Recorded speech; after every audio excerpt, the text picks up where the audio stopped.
So I haven't been talking for the last little bit because I forgot that I got an external mic. Hey, everybody. Great start. I'm Great so start. good at this. So, hi, Yeah. everybody. Let me go ahead and go over that one more time. Welcome to the Alpha Pod, the podcast for all things Alpha League. To start things off, hey, quick review of what we're doing. We got intros, we got announcements, we're talking about secondaries today a little bit. We got an interview with a very special guest, Trevi, over at Tactical Tortoise, who could plug himself heavily in a minute. We've got our week 1 win rates for all of our different factions, our different lists. We got a list review, including some salty stuff out of one salty pick, out of Arrowver, who's organizing this thing. And then we got some poll results discussion along with some Q&A. So it's a very exciting, it's an exciting episode today, not least of all because of our special guest. So if Trevi, if you can hear me, and I think you can, please go ahead and introduce yourself and plug yourself as hard as you want. Hey, what's up, everybody? Thanks for the intro. I really appreciate it. Yeah, my name's Trevor. I'm over from the YouTube channel Tactical Tortoise, and I'm excited to be on this episode of Alpha Pod. You can check me out. I do tons of Warhammer 40k content, both on YouTube and on Twitch. I'm at youtube.com/Tactical Tortoise over there, and twitch.tv/Tactical Tortoise TV. I stream games like all the time, like forever and ever and ever. And ever and ever and ever and ever. And if you guys want to check it out for yourself, like I said, he's got a YouTube channel there, and if you go and check it out, it does have links to his Patreon, Twitch, Discord, Facebook, and Twitter in the upper right corner. He's recently done a lot of different and unit analyses, which I found to be very, very interesting. So if you're into that kind of content, yeah, Trevi produces an incredible amount of it. So please do check out his stuff. It's very exciting stuff. Okay, so with that said, we got some announcements. Arrowver, what are the announcements? Yeah, guys, what's going on? Arvor here, usual time, usual place. Right, so yeah, let's get the boring stuff out of the way. The thing that people have been plaguing me with questions all week upon, and that was how are playoffs going to work this season of Alpha, because the format that's currently in the primer does not work. We've grown by over 50% from last season, so we can't really maintain that sort of format that we had for playoffs. So people have been asking me, and that's fair enough. So I'm just gonna run through it. I had to use my brain a lot earlier to try and figure this one out. So as you understand it, we had to cut Alpha League into 2 separate leagues or divisions or pods, this sort of season. And so what we're looking to do in regards to that, so Group 1 and Group 2 of each league, we'll have the top 3 players now go into the playoff bracket. Groups 3 to 8 will have the top 2 players go off into the playoff bracket, and that's to represent people coming back. From season to season, we actually averaged out 8 groups per pod, so we want to try to show some appreciation for people coming back, give them sort of more of a sort of playoff chance. So I thought that was a nice way of doing that. Then Group 9 to 18 in each league will have the top player going through to each playoff bracket. Those of you that are savvy with math will be aware that that is then 28 out of 32. So the last 4 places will be the highest scoring player. So your points for your matches are really going to matter in that regard. So the top 4 scoring players will then go up. I'll change this in the primer tomorrow to reflect that. But yeah, that's basically the best, fairest way that I can sort of think to do it. The other thing as well is, well, streaming. A lot of people have been asking me again about like streaming of games, content, this, that, and the other. That kind of got put on the back foot because we had issues uploading like the last podcast to YouTube, and I didn't want to end up bombarding Malice with like tons of like stream files and everything else. But we got a much better system in place with Slow Wolf is gladly hosting this now on his Twitch channel as well. So we will this week, I promise, figure out streaming. We've got like 4 people that are wanting to like commentate games now and everything else. So we will look into that. Tournament has a great UI plugin for streaming as well. So we're going to get that all up and running this week at some stage. Because let's face it, there's not much of a Christmas here. Well, there isn't here in the UK. I might as well do something. Right? Yeah. That's like the 2 sort of big things I wanted to just sort of cover, like at the start, really. Yeah. Yeah. Okay. In that light, let's go ahead and talk about the tournament a little bit. Last week we talked briefly about secondaries and which ones to pick, and at the time we had EDH, who was our champion from last season, talk about his picks, and then Arrowver came up with a very interesting suggestion about cut off the head, and so we got talking a little bit about that, and I mentioned an article from Goonhammer. So we actually I found the article again, and we're going to talk secondaries today, and with some expert with some extra additional input from Trevi, hopefully we can come up with some very interesting things to talk about in terms of what exactly is going on with secondaries, which secondaries are good to pick, which secondaries are not great to pick, and why. And I'll go ahead and put the link into the chat as to what exactly we're talking about. So this Goonhammer article from the December Meta Watch article that they had going on is the one that we're talking about. And they talk about like win rates and all that stuff. But when you get to the bottom, they get talking about secondary objectives. And this is where things get interesting. They start talking about the differences in terms of maxing them out when you win, maxing them out when you lose, and like whether or not they're win more objectives or not. But before we get to all that, we need to kind of explain why secondary objectives are super, super important. Trevi, you've been running tournaments just as much as Arrowver has here, if not more so, and you've been casting a lot, you've seen a lot of games. Trevi, how important are secondaries exactly? Yeah, they are pretty important, especially if you're playing on a mission where the primary objective is easily contestable. In that situation, the game is going to be entirely down to whoever has picked the correct secondaries and who is better at maneuvering the secondary objective mode of the game. A lot of times players, especially in a closely contested game, you'll get down to 40 to 45 points per player, and at that point the secondary objectives are very important. And if your opponent is able to shut you down on one of them, a lot of times that's immediately means that you lose the game. So that sucks. Pick the secondaries. Yeah, it turns out that when you stop somebody from deploying scramblers and they get 0 out of 10 points for that one really hurts. Big old feel bads right there. So, okay, they actually have a full rundown of all the different secondaries and what they do and where they come from, and all that good stuff. So, I think it's about halfway through the article or so, they actually have this down. They have the times that the secondary was available, the times that it was actually picked, the total points that they got out of it, and the average number of points per objective for this first graph. There's some interesting stuff here. Priority targets from... Oh, where was that one from? That must be from the... It's actually a Mission Pacific one, I believe. Yeah, that's a Mission Specific one. So that one's the really easy one, where you pick an objective in your deployment zone and you sit on it and get 3 points a turn. Yeah. So the fact that it averaged 11 instead of 15 points is actually intensely interesting. And it was selected 73% of the time. So obviously that one's a little bit good. But you keep going down there. Space Marine Oath of Moment, really popular secondary. Average is 9, almost 10 points. It's picked about a quarter of the time. Abhor the Witch isn't picked often, but every time it is, almost averages 10 points. And when you get down to the bottom, you get stuff like Surround Them, Overrun, and Raise, which are all extremely difficult mission-specific ones. Cut Off the Head, which is a general one for most people. It was available 17,000 times out of all those stats they ticked. It was picked 309. So not very often, and it averaged very, very few points. So, like, there's obviously some stuff to get from this alone. Just looking at this, it's really easy to see which ones are fairly popular for a lot of people to play. For instance, Priority Targets is up there. Direct Assault is another one that's up there. That's another mission-specific one. But for the ones that are available for most people, Engage on All Fronts is super popular.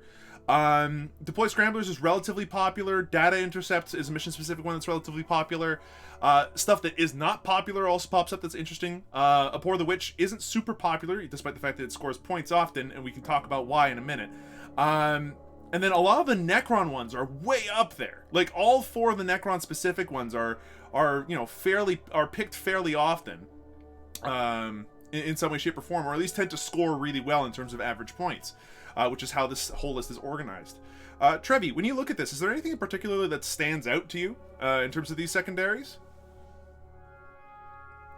Like, which of these secondaries do you look at and go, oh, I didn't expect the average, like, this makes sense, like, this thing should have had this many average points, or this is weird, I did not expect this to have that many average points. Or anything that was, like, picked not often enough or something. And Erever, if you've got something that immediately jumps out to you, like, yeah, you can talk about that too. Someone sent me an interesting statistic to do with like Alpha League the other day, and it was literally like 6 games where there was a 2-point differential in the win-loss. And this is kind of like where secondaries really do come down to the wire, because there's only a certain amount of points you can score on primary, as we're all aware of. So that is like why people have been asking me about this and to sort of cover it. Like on the stream, list building is sort of going down the lines of secondary avoidance, like massively. Like, if you don't need to take tanks, give up like Big Game Hunter or whatever, then people are just not doing that like anymore. You mentioned like Abhor the Witch. I play Death Guard, and this is the reason why I only run 2 Psychers, so that they can't like max like 15 points off it. And there's only like 3 good like Death Guard spells anyway, so you know that runs perfectly fine. So we are seeing like more and more unusual sort of picks for secondaries, or things that people would not normally have taken.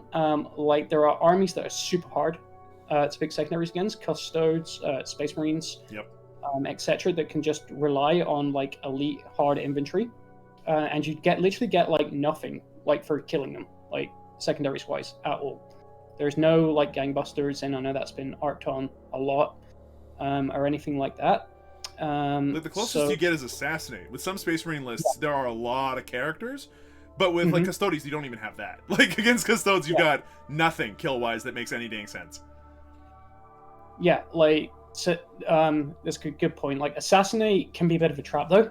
Like, I used to like run like a Harlequins list with like obviously like a bucket load of characters because they're all so good. But what I used to do when people used to take Assassinate, I just used to hide them in Transport Sword game.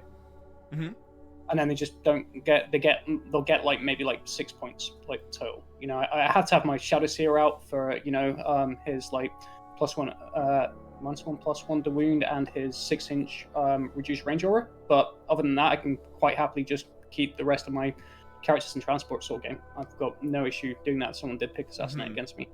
Yeah, that brings up a discussion in terms of like, if you're picking secondaries, how often do you want to pick secondaries that gives your opponent the chance to be able to effectively choose how many points you get?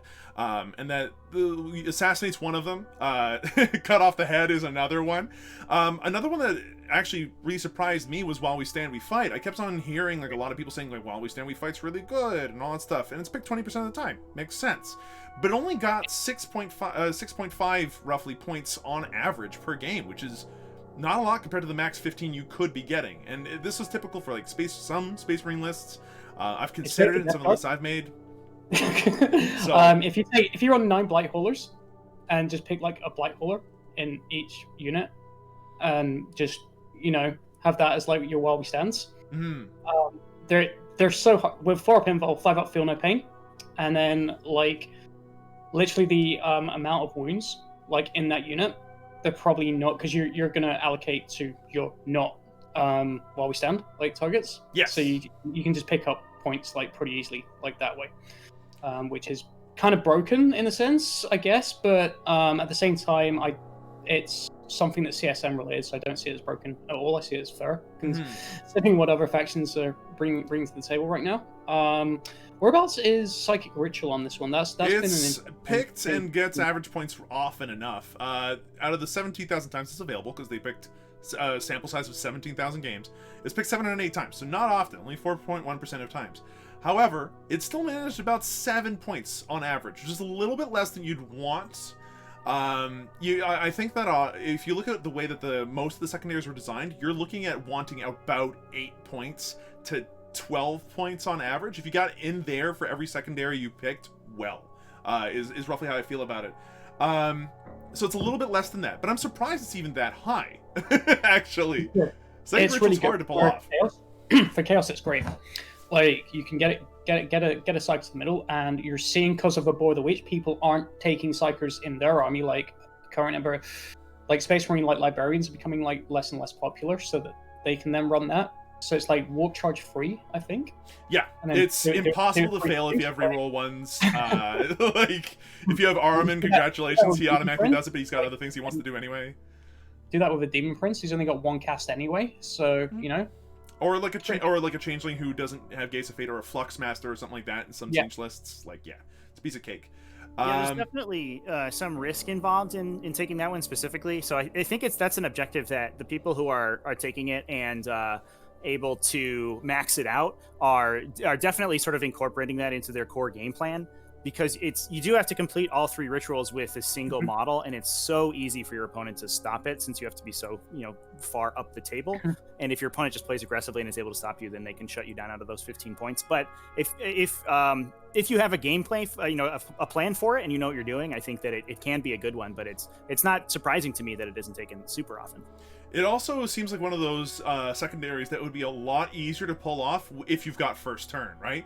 Like, that first turn advantage means you get board control, and especially for those chaos lists that have lots of demons, being able to get that board control to safely get the Psychic Ritual off is super important. If you don't get the first turn, then you could be pushed out of that area, and it becomes very difficult to pull that secondary off, I think. Yeah, it's almost it's almost more of a board control secondary in that way. That's a really good point, because you do have to push so far forward with who is probably a valuable character to begin with to do that. Yeah, which brings up the idea of secondaries and list building. Because when it comes to your list, you kind of have to assume that your list, no matter what it does, might give up one secondary. I was listening to one of the Art of War podcasts, I think the most recent one, where they had an Australian orc player talk about his list. It was literally like 150 or 180 boys or something like that. Gazgul, a weird boy, and a pain boy. It was just obnoxious. And I remember him talking about, like, okay, yeah, my list is going to give up at least one secondary, right? So build my list around that idea. And then I look at all these, I'm like, yeah, you could build your list around the fact that you know that you're going to be vulnerable to at least one. But at the same time, there's some things on here that you can definitely build your lists to do on a regular basis. Like you said, Psychic Ritual being a board control thing. If you build your list around that, that works. Same thing goes for While We Stand, We Fight. Gives you the chance to make that work. And I know that for Necron's Code of Combat, you need the Silent King. If you're going to go ahead and get the Necron's Code of Combat situation working out, if you don't bring the Silent King and 2 other, like, really tooled out Catacomb command barges, you're gonna have a hard time scoring points for that particular objective. But you can build a list around it. I think I know the answer to this one, because I've listened to enough competitive podcasts and I played enough games. But how important is it to build your list around the secondaries that you want to go for every game?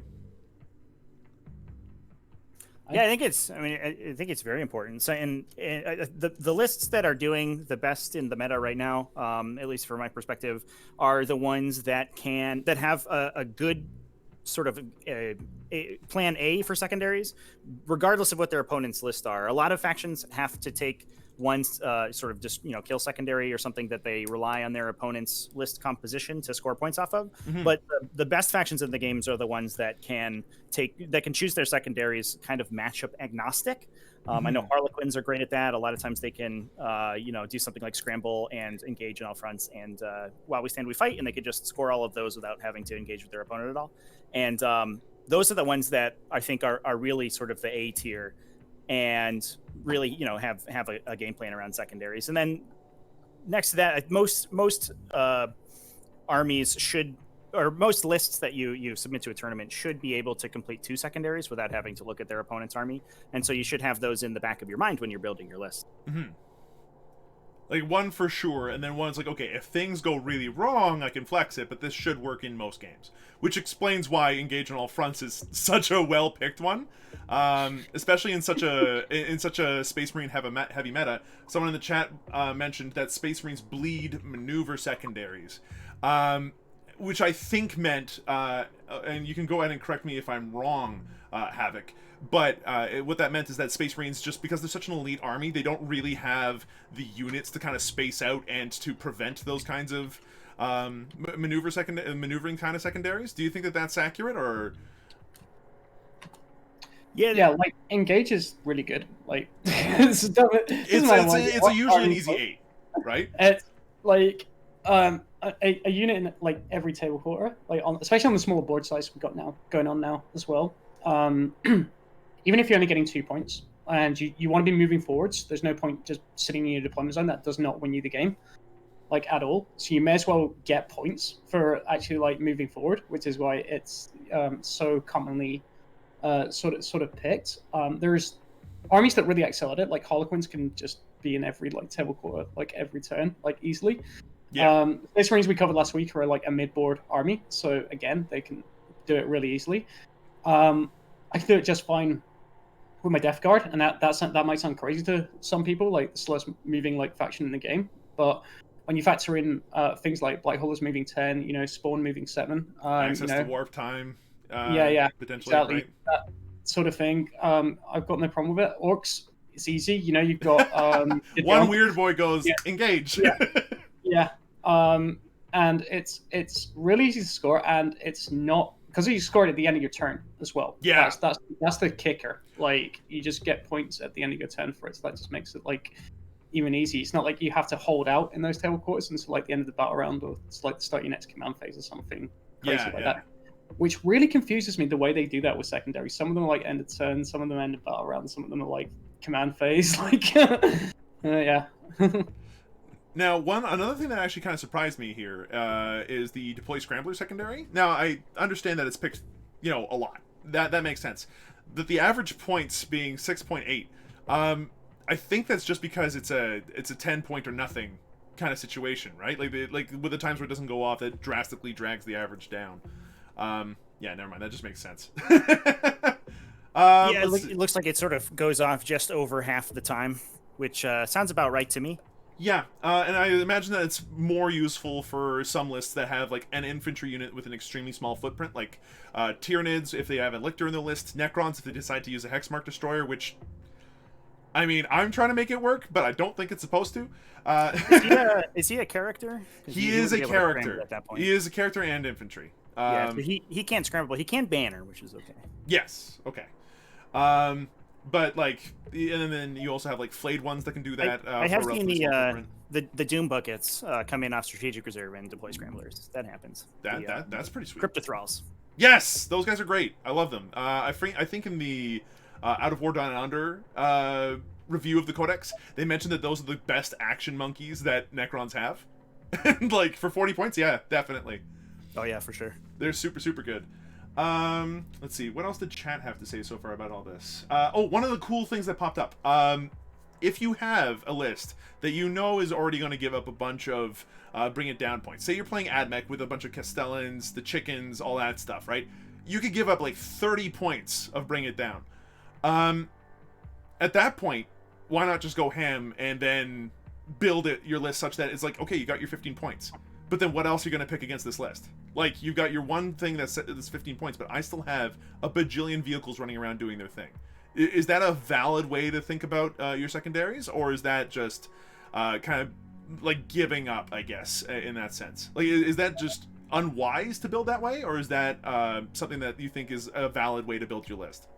Got to keep your guard up, right? So if you are, like, I run like 9 Blight Haulers in a list, and I know that gives up, like, bring it down. So you got to just look at ways to protect your vehicles to try and deny points, because people take against me all the time and they get really disappointed when they've like killed like 3 Blight Haulers by the end of the game.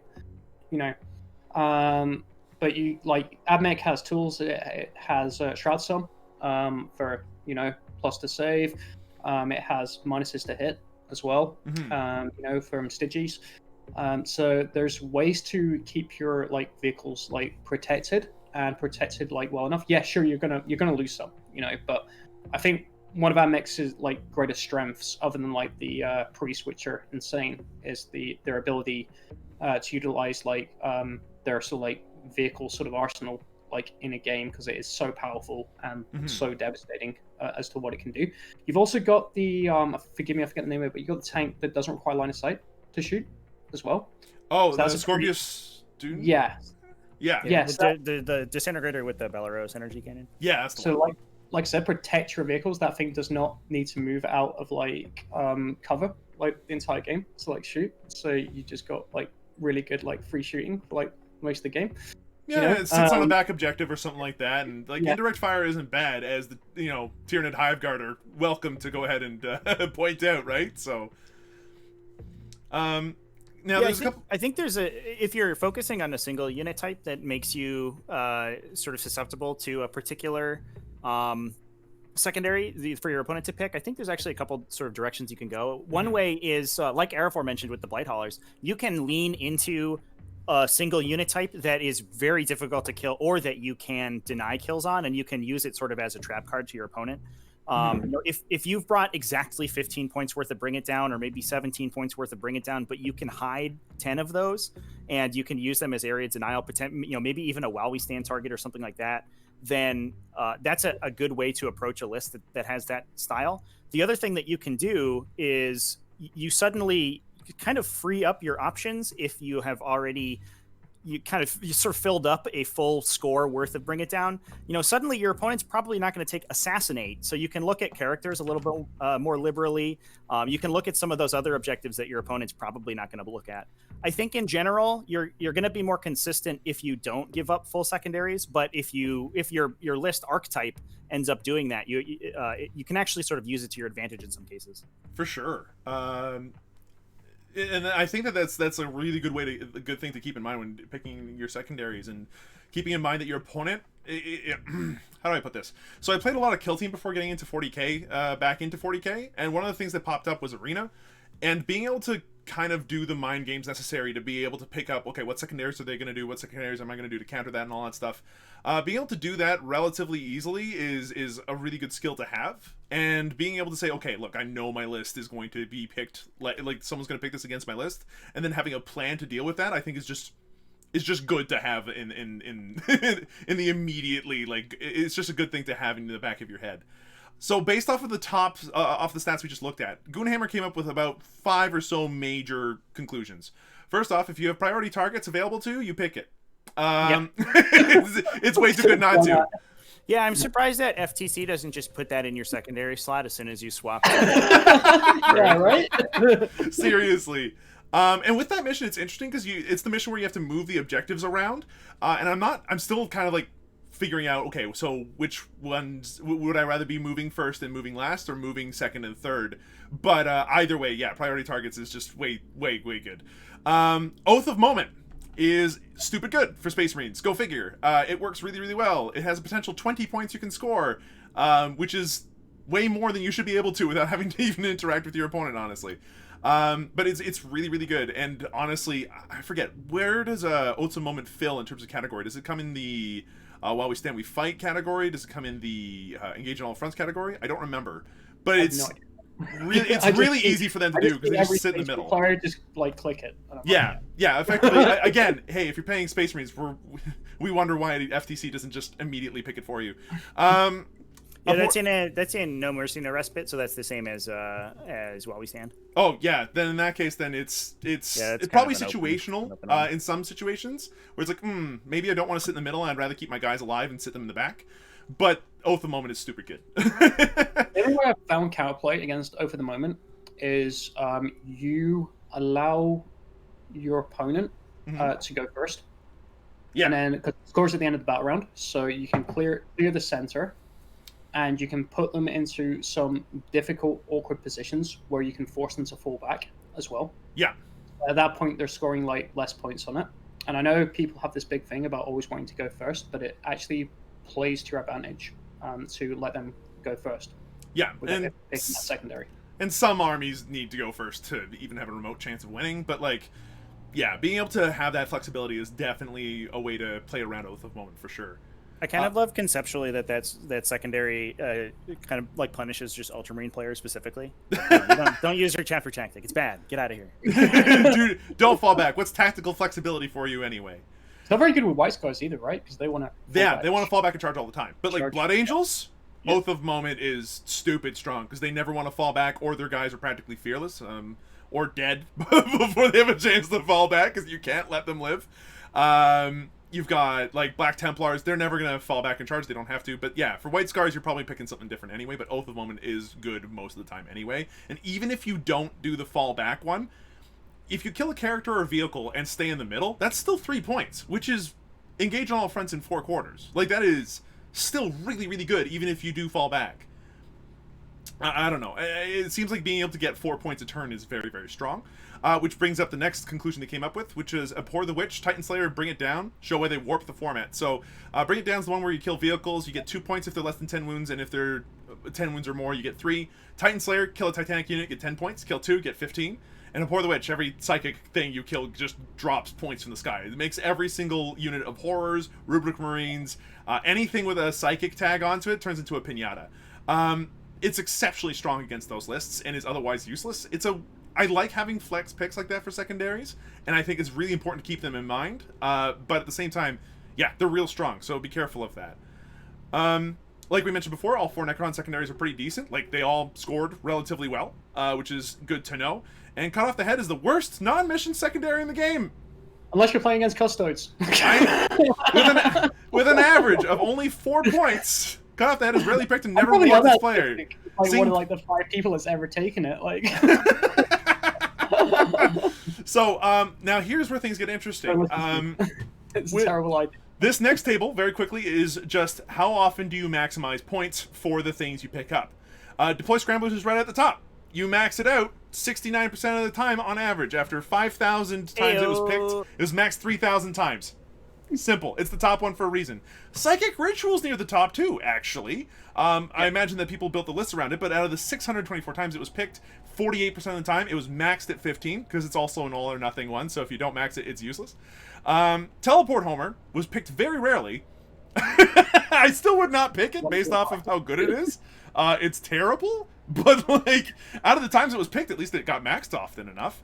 Priority Targets comes up next after that. And then the bottom of the pile is where you get engaged on all fronts. It's still really good secondary, but it maxes out only 4% of the time. Raise the Banners High, another really popular one for board control lists. Raise the Banners High only got maxed out 6% of the time, but you're usually picking that one to get like 10, maybe 12 points most of the time anyway, just because of the way that the game works right now. And like Oath of Moment only maxed out 24% of the time, but still does really well on average. So it seems as if like maxing it out is good, right? But it's not the main focus behind what you want to be thinking about all the time. Like, maxing things out is a nice bonus, but you want to be thinking about the average number of points that a secondary can give you and what is realistic for your list to achieve. Would that be an unfair statement? That's a really good statement you just made. You shouldn't, like, you should be looking to, I think on average, you should be looking to get like 10 points, like, per secondary. You're doing, like, well enough at that stage. Especially if you're denying 10 points per secondary to your opponent as well. And that's something EDT touched on, like, last week, was, you know, denying secondaries of your opponent should be part of your game plan. And if you're averaging out that 10 points and you're denying them that 10 points, then you're putting yourself in a solid spot, like, secondary-wise on the scorecard. Apparently you're not alone, Arrowver, in picking Cut Off the Head. Agent X-Man in the chat mentions that there was somebody who got max Cut Off the Head in round 2 of the Quarantine Hammer GT, and there was apparently much celebration among the participants for his achievement. Congratulations to them. Let me guess, it was a bike captain, right? Oh my gosh. Oops. But yeah, EDT, sorry, EDH is a completely different thing. That's a magic term. Deploy Scramblers is one of those things that, again, is all or nothing. And I remember the EDT was talking about how he literally just spent the first 3 turns zoning out his back end. Like, he played super passive, and for a White Scar list, weird, but he ended up doing that and denying Deploy Scramblers, and that 10 points ended up being instrumental in his win. So yeah, that's a huge deal. If you can play tactically like that, that's a big deal.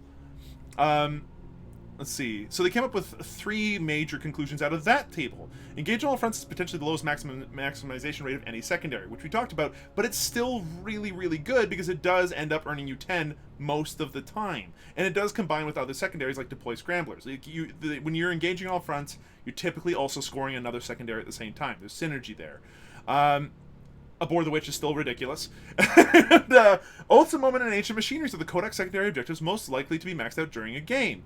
So if you're playing Necrons and if you're playing Space Marines, take a look at those 2 secondaries, apparently, because they not only max out a decent number of the time, but they also are likely to give you a good average. Maybe build your list around that a little bit.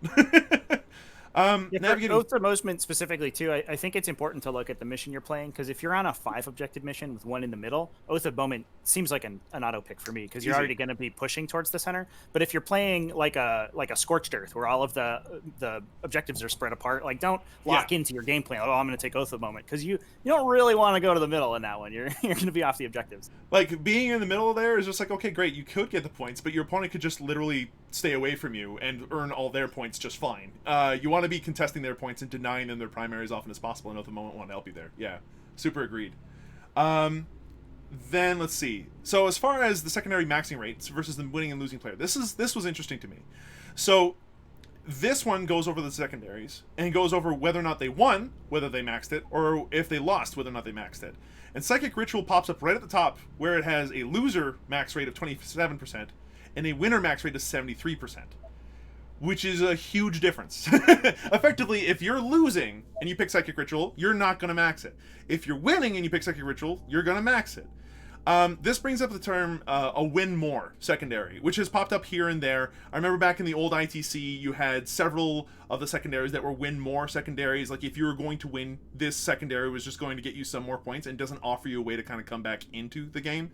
And what we're looking at, like a good secondary on this list would be looking at this and going, okay, I want to have a max rate that's roughly even between the two that still has a high max rate overall.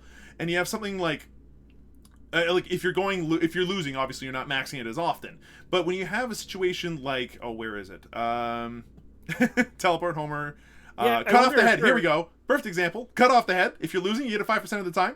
If you're winning, you get it maybe 12% of the time. It's awful in both cases. Don't pick it.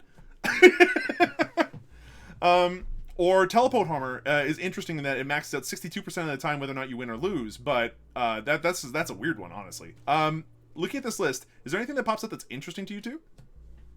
Domination. Like, I really, for my army, I really, like, Charlie made a good point about, like, depends on, like, where objectives is placed and that sort of thing. Like, on a 5 objective sort of mission, getting like 15 spawn and a foul blight spawn in the middle of them into the middle of the board and going like, come fight me, you know, over like that central point, and I've got my like troops on my 2 back points. And again, domination, something that I didn't click upon until like about 2 months ago when I was doing like some practice games. I actually scored at the end of the turn. Yeah. So, and I was like, wow, that's really good. You know, it's also great. A lot of Dark Angels players take it as well. They just get their silly inner circle Deathwing Knights and just pump them in the middle of the board and go, come on, fight me. You know. So you know that's like when I sort of like look at matchups and I'm like, am I gonna sacrifice engage on all fronts for this? Am I more likely to get points with domination than I am with engage on all fronts? Because with my Death Guard, even though we are like seriously resilient, there's certain fights that I just don't want.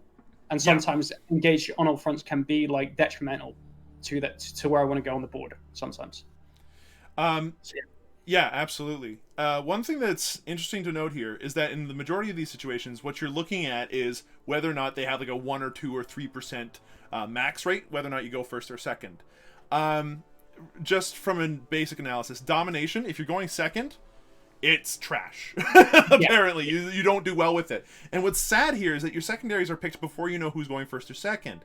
So unless if you are like determined to go first and you're believing in your luck that day, domination is actually a really risky pickup based off of that alone.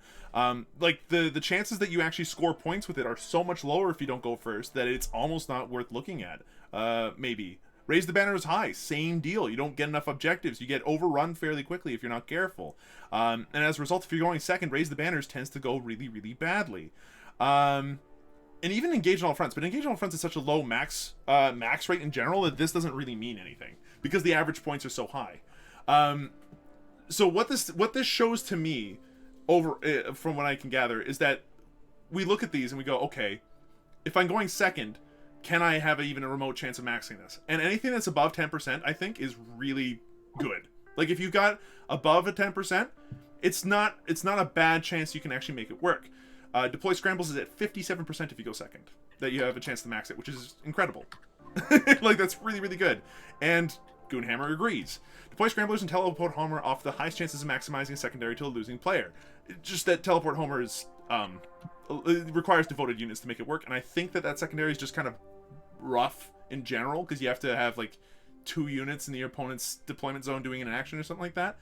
I've never used it, so I'm not sure.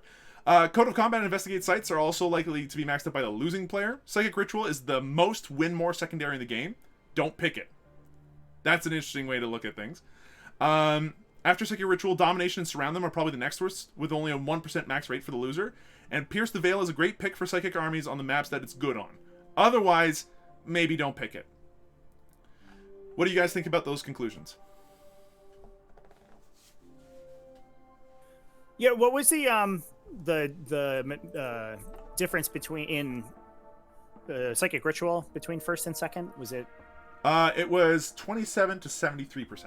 Was that for winner versus loser or first? Loser versus winner, respectively. Yeah, because I almost wonder whether that's a question of correlation versus causation for that secondary specifically. Like if it's a closely contested game and you're at parity on primary and secondary points, and you've picked Psychic Ritual and your opponent hasn't, if you max it, I think you just win, right? Like, yeah, because it's 15 points, and most secondaries, I mean, you average like 8 to 10, so you're just 5 points up in your opponent, and there's nothing they can do about it. So it almost feels like the times that you max it out, you're more likely to win. You know, potentially more than it's just a win more. But that said, again, you need to be 100% sure that you can do it, because like, holy crap, is it difficult? Yeah, absolutely. And again, sorry chat, I did misspeak several times there. I meant loser versus winner, not first versus second, but I still think that what I said about domination earlier made sense. I mean, in fairness, this is GT 40K. Like, yeah, first versus second and loser versus winner are they're close to the same. I mean, like, same website, same people, did an analysis. It's like a 10% difference whether or not you win or lose based off of whether or not you go first or second. Like, there's a very statistically significant percentage difference chance in general. Like, if you don't know whether or not to go first or second, going first is usually a good guess. It's kind of like in some games where it's like, hey, if you have any idea what you're confused about doing or whatever, there's usually a good rule of thumb. The rule of thumb is go first if you don't have a good reason to go second. Okay, so at this point, even if you do have a good reason to go second, it's probably wrong. You should go first. So then another thing that we discussed last week is whether or not faction secondaries might be too much. We brought this up very, very briefly. It's interesting. I like the idea of the faction secondaries, like having tooled, flavorful, interesting secondaries for every faction is really, really cool. But I know that we talked about it briefly in terms of Hellstorm War Games. Mikey had a video talking about this discussion, one of his coffee times. Goonhammer obviously has their bit to say about it, and they think that the short answer is yes, they are a bit much. What do you folks think about the faction-specific secondaries? Are they really, really good, and you should look at them and see whether or not they work, specifically Oath of Moment and Ancient Machineries and all that, like all the Necron ones? Or do you think that this is okay because every army might be getting one? Or I'm gonna say this. I think that they should have like just released these in the core book for every faction. Like, yeah, they should have just gone like here. You know how they have like this faction little fluff bits in the core rulebook? Mm-hmm. They should have just added it there, like secondary Space Marine. Yeah, even just a supplement document on the errata page, right? Yeah, it's also one of those things where some armies, because they have access to so much more support, like Space Marines, they have access to not just the Space Marine ones, but they have access to their supplement-specific secondaries once they have their redone supplements. So, like, Salamanders don't get any extra ones, but Blood Angels and Space Wolves and Deathwatch all now have their own secondaries that they can pick on top of the Space Marine ones. And although some of them are mutually exclusive, like you can't pick Oath of Moment at the same time as some of the other ones because they're in the same category, they do allow for more tactical flexibility, which is powerful in and of itself. Choice, or the ability to have choice, is powerful in general. The instant you don't have choices is the instant you're actually being flexed upon. So, hey, rule of thumb for you players out there, try to create choices for yourself and limit choices for your opponent. It's a good rule of thumb strategically, and that works for secondaries too. The other sort of roundabout way to sort of like really sort of like look at this though is going, don't technically some factions already have like faction specific secondaries that are actually in the core book that you're going to take every time? Like I'm sorry to go back to it, but I'm looking at like psychic ritual here for like a demons list. Yep. For example, you know, like, so I try to see the positive in everything GW does at times. You know, so I guess that's one way you can sort of look at it, you know? And I like, the thing is, I do agree that they're strong, really strong, and that they'll be probably the hardest thing to balance because, again, some armies are just going to have more access to more choice. But if we eventually get to everybody having their 9th Ed Codex, like they don't wipe out the Eldar or something out of sheer spite, what we're going to end up with is everybody's going to have their own fluffy secondary choices. I cannot wait for the day when Tau have a kill secondary that they can just pick up and go, oh, you shoot things with guns, you get points. Sure, I'll take that. That seems like a great way to play. Or, you know, the more units you have with jetpacks that kill something, you get bonuses because you're taking camera pictures of them with watercast. Like, there's lots of really cool, fluffy things you can do with it, which I like. It's just a matter of making sure that they are competitively viable while not being too strong. I think that they want to be about, like, stuff like Oath of Moment is really, really, really good for reasons I don't know. But overall, like, they seem to be okay so far. And I want to kind of believe that that's the case. But yeah, we'll have to see. I think it's cool. I think it's neat. But I do think that for right now, it's unbalancing until the majority of the factions, or a super majority of the factions, have access to them. Because as it stands right now, only a few armies do. And as a result, they have a slight edge, which is a thing. Mind you, it doesn't matter. Necrons still aren't like S tier, but they're good now. And the secondaries do help. And that's it really for secondaries, unless if anybody else has any conclusions that they'd like to put out before we move on to the next topic on the podcast today. That sounds good. I think we covered it, given some good insight. Creeper's getting worried in the chat that people are going to be picking up on it. Well, don't worry, no one subscribed to my channel. I'm small. So if you want to go ahead and check out a big channel where we can where people talk about stuff all the time, hey, I'm going to go ahead and plug Trevi again. Go ahead and check out Tactical Tortoise over on YouTube. He does his own unit analyses and talks about this kind of stuff all the time. I got a whole video just about secondary objectives where I tell you what you should take. What? So watch that one. What? No, really? Would you like to post that link in the chat? Go nuts. Sure, so yeah, this is one of the benefits to having a very prolific and well-respected content creator on the podcast today. So excellent news. Speaking of which, Trevi, it's about time that we started talking about you a little bit more. Could you go ahead and describe who you are and like how you kind of got into all this 40K stuff for everybody that's in the chat? Yeah, so I guess my kind of origin story started way back in the mists of time. When I was a kid, my dad used to assemble model trains, like that was his hobby, and I really liked the models. And then one day we went to a Games Workshop, and it was all over. There was a game that you could play with the little models, like from the toy train set, so that was cool.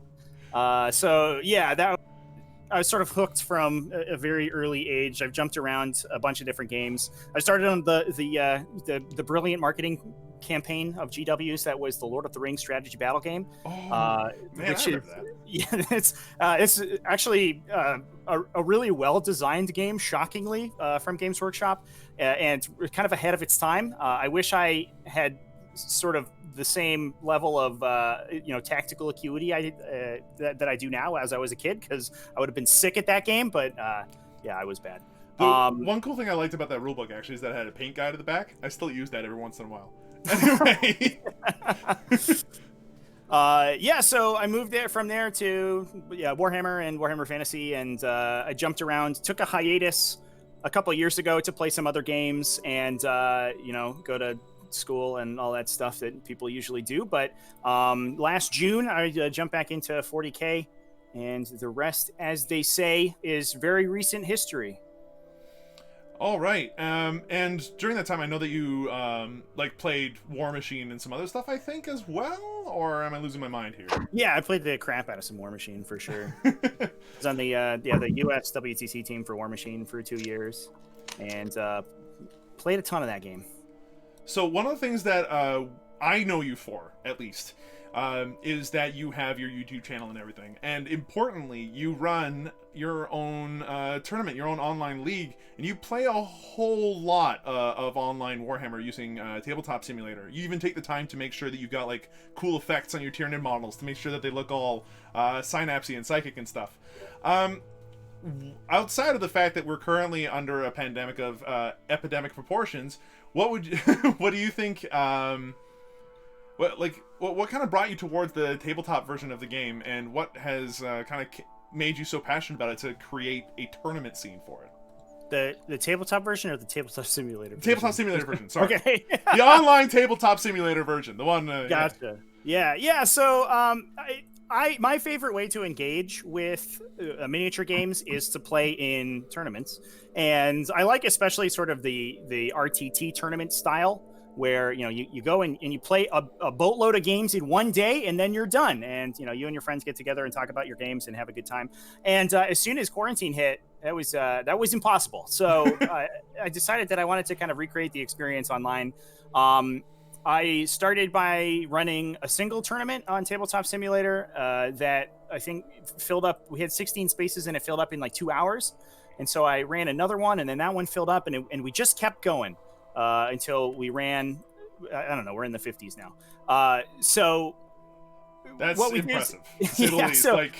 So we have a tournament series now. It's evolved quite a few times since then, but it's called the T5S2 series. That stands for the Tactical Tortoise Tabletop Simulator Tournament Series. So it's 5 T's and 2 S's.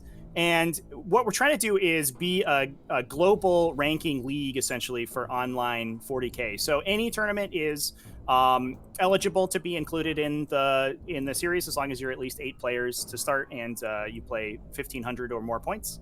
And you rank based on results, not soft scores or anything like that. Essentially like ITC, and you can request a token, and you can get it added. And we have dozens of independent tournaments. Quarantine Hammer, all of their tournaments are ranked in the T5S2 series. There's a lot of places all around the world that submit their scores now. And in addition, we just run tournaments constantly over on my Discord channel. So. Yeah. What we're trying to do is keep the competitive meta of 40K evolving, as during this period where people can't necessarily get the same level of play as they normally would. And it's really cool because it's sort of mutating into its own thing, and generating its own metagame. And we have it culminated in biannual invitational tournaments. We take the top 16 players of the series, and we make them fight. And so that was super fun. We did the first invitational tournament back in August, and we're heading into our second one in January, excuse me. And it's going to be sick. We had it's just been super fun to showcase so much high level competitive 40K on the Tabletop Simulator medium. Which I think actually lends itself very well to sort of a more esports level. You get much more access to reference and content. Judges can actively measure and actively judge games. The sort of visual of the game is enhanced by it being in a digital medium. It just works super well. Yeah. Now, one of the things that's very interesting to me that you mentioned is that it kind of creates its own meta, that you're keeping the competitive meta alive. I imagine that it being digital and having access to all the models, all the rules that fast, means that you're able to actually have the meta shift very quickly. You don't have to wait for their AdMech players to go ahead and get all their, doggos all painted up or their, Batman all painted up. They've got them straight up. You don't even have to wait for them to be released. There's probably already models for heavy intercessors out there because the rules exist. And at that point, you already have Space Marine players playing with models that real life players can't even touch right now, unless if they kit bash them from Eradicators, which would be a great use of that plastic. Have you kind of noticed the meta changing as a result of all this stuff? Like, how quickly does it change? And are there any interesting trends you've noticed out of all that stuff? Yeah, it's lightning fast, and especially the format that we use, at least over on my Discord channel. We launch new events either weekly or bi-weekly, and then we have some events that launch intermittently between those. So we will be running kind of 2 or 3 tournaments at a time, and players can enter multiples. And you can literally, especially the players at the top end of the rankings, you can see week to week their lists will evolve, and it's incredibly quickly. As soon as a codex drops and becomes match play legal, people will pick it up and start iterating on lists. And it's funny to have I guess relatively big name players from like the real space games come into online play and just get shocked at sort of the level of lethality on the lists that they're playing against, because players playing on Tabletop Simulator can immediately adapt to changes in the metagame, to new releases, to new technology that gets discovered. And yeah, it's super fun. It's super dynamic. And I think it makes Tabletop Simulator 40K, I think, light years more competitive than the results that you'll see from an in-person tournament. The in-person meta is probably 2 or 3 months behind Tabletop Simulator, I think. Yeah, to say the least. I know that they're still talking a lot about Space Marines and such, and them being the primary meta, but I also know that the online side of things seems to be painting a very different thing. Even in the Alpha League stats, we've noticed that Space Marines aren't as picked, and that you have a lot of other stuff being picked up instead. It's very interesting, and I mean, for someone that pays a lot of attention to his tiny, handheld models, it's interesting to me and very confusing initially. I want to give a shout out to Valdor over in our in the Tactical Tortoise server. He actually takes all of the statistics from all of the events that we run in there and does a breakdown every week, which is super cool. And yeah, we have a little chuckle, every time we see these big tournament results come in from wherever is running GTs. And yeah, like you said, they're talking about Space Marines. They're talking about these orc lists or whatever, and where you're like, you guys can't beat Harlequins. Like, what are you doing? You would this list would get steamrolled. Now, being that it's digital, and you've played like both versions, the physical and the digital version. Is there something that you feel gets kind of lost in translation with the digital version, where it's like, oh no, I don't get to pick up my tiny toys anymore and move them around? Or do you think that honestly this is just fine? Like, in your opinion, which would you prefer if you had to pick one? And then is it that big of a difference in terms of how the game plays? Oh man, you're making me that's like choosing between 2 of my children. Yeah, what the parents don't tell you is that every parent has a favorite kid. Yeah, that's secretly, it would have been me to get dropped off the cliff. It's a really good question, and I think both mediums have really have their own strengths and weaknesses. I think Tabletop Simulator, it allows you to iterate more quickly, and I think it gives you cleaner gameplay. But on the other hand, I think one of the reasons that I like miniature games so much is that they're just like emblematic of this sort of total player expression. Like you can customize your own components, you can design your own play style, you just have total control over it. And that you do lose a little bit of that in Tabletop Simulator. Like you can play around with it and put cool effects on your models and recolor them and do textures and find interesting proxies, but it's never going to be the same as building your own army in real life. Yeah. So honestly, I think the happy medium is between the two. I think that the best players in the game, I think, are going to be moving to play more on Tabletop Simulator so that they get those reps in. And that's something like Magic the Gathering went through this evolution when MTGO first came out, and it was a bit, it was a question of whether or not people were going to be playing online or in person. And a lot of times, the most competitive events, at least for a long time, were in person, but a lot of the practice and the iteration went on online. And I think that's going to be where 40K goes from now. I don't know if I'm going to. I don't know if I'm ever going to go to my local game store for a practice night again, because I can just do that at my house. But I am super psyched for when RTTs and GTs start back up in my area. Yeah, me too. That was one of my goals this year, which sadly could not come to pass. Was go to more RTTs and stuff. Oh well.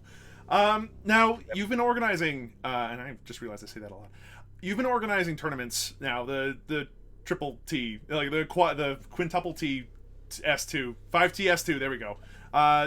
Tournament series for a little while, and you've been doing all the casting and everything. When it comes to the tournament organizing, how much more difficult do you think that is compared to the physical tournaments? I organized a bunch of Kill Team tournaments and started up a Kill Team tournament scene around in Toronto, and it started doing pretty well. People were starting to come in from nearby areas, but pandemic. So as a result, that stopped. Have you organized any tournaments in real life? And if so, compared to this, what's the online tournament organizing like? What do you think is really easy to do? What do you think is a challenge? That kind of stuff. Yeah, that's a really great question. I have actually never run a tournament for Warhammer 40K in real life. I have run tournaments for a bunch of other games, so I sort of a couple dozen real space tournaments under my belt. And it is kind of a stark contrast. I think for T5S2 specifically, I sort of bit off a little bit extra because I went through and built my own maps, and we iterate on maps and do a lot of that stuff. Online, you don't necessarily have to do that because somebody else has done it, maybe me, or maybe the folks working on the Alpha League maps. So that you don't have to go to the game store early and set up the tables and put the terrain down like that. That's done. Yeah, this has already been settled. Yeah, there's sort of a lower bar to entry in that case. The difference is that a lot of these online events, because they're taken over the course of a long period of time, it's not like a single day and you prepare for it and then you do it and it's done. These events tend to roll over for a lot of additional time. So the commitment, the length of the commitment is a lot more than it would be in an in-person game.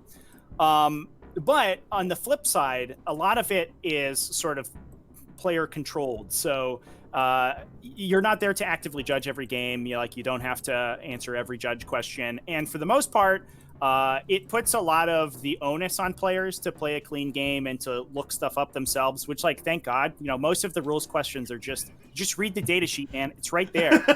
And as soon as they realize that it's going to take them 20 minutes to go find a TO and get a response, versus just literally going to Wahapedia, you get a lot less dumb questions, which is very nice. I'm very appreciative of that. Araver's face when you said just look at the data. And what you need for rules questions is you need a clone of Doge, or one of the guys in the Encyclopedia of Knowledge. He's one of the judges in Alpha League. A clone of Curie as well, I'd say, and a clone of Jen. those guys are fantastic. Gem as well, great. Because I see some questions and I'm just like, what do you mean? So yeah, I get that totally. Now, when it comes to organizing things online, my experience has been that sometimes it can be difficult. Online, it's a lot easier to kind of, I guess, shirk the responsibility that you've kind of taken on. It's I signed up for this tournament. You could just wake up one day and be like, I don't feel like it. You didn't have to drive to the place. You didn't spend $50 to $75 for a ticket or whatever for a bigger event. It's a very low barrier to entry, which is excellent because that means everybody can play, which is fantastic because that means you get a lot more players, you get more play styles, you get some neat ideas that might pop out of the woodwork as a result. But that also means that you have a lot of people that sign up and then they're like, sorry, I forgot. How often does that kind of pop up for you, Trevi? Because I know that happened to me. I was organizing a completely different thing, and that ended up happening to one of my tournaments. It just went from a really good amount of people that wanted to play to being gone. Yeah, that's always going to happen, right? Like there's no way to stop that. You're not there to police people and force them to play toy soldiers. No, you got to put your Space Marines on the table or I'm coming to your house. Get out of here. That's not what we're here for. So like people are allowed to drop at any time for my events. Like there's no ill will there. I'm not angry at them. There's no problem with that. If you do have unplayed games, I just kick you out of the event. Like I'm not going to chase you down and get you to play your games or schedule them. That's up to you. And if fortunately for my events, like if that happens, you could just join another one, right? Like you could just go right back in. I think for T5S2 specifically, there is an impetus for the players to stick in because regardless of what your placement is, it will generate you placing points for the end of the season. So finishing out the event strong is still. There's still something to be earned there because even you could top 16 even if you haven't won all your events, but if you're top 2 or 3 every time, like you're gonna be generating a lot of points and you're probably gonna be up close to the top. So a lot of people, especially once they're going strong and once they're committed to it, they'll stay in and they'll make sure they get all their games anyway. But yeah, like round 4 of a 4-round tournament, people are like, I don't feel it so much, and you see a lot of concessions and stuff like that, and that's okay, that's fine. I think it's just it comes with the territory, and you just kind of got to take it in stride. Okay, yeah, no, that makes sense. And one of the things that popped up there was just I can just kick them. It's fine. Like it's not a whole lot of effort. I'd much rather kick people than deal with anything. So look, I got my band hammer ready. Yeah, like at least at that point it makes it real easy. You don't have to deal with people like necessarily face to face or anything, or literally or otherwise. Our best to find solutions, but sometimes you can't. Yeah, that certainly does make it easier from a tournament organizer's perspective, for sure. Because like if somebody, anyway, it does make things a lot easier. Now the other thing that I know you for specifically, Trevi, and if you want to, you can go ahead and Arover, do you have any questions about like tournament organizing or anything else you'd like to ask Trevi specifically, or? If not, then I've got some ideas for other things.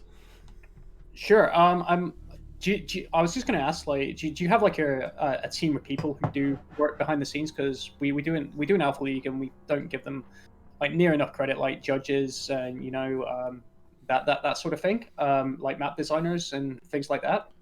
And if you want to give them a shout out, that's fine as well. Nope. No, it's all me. Yeah, I don't know.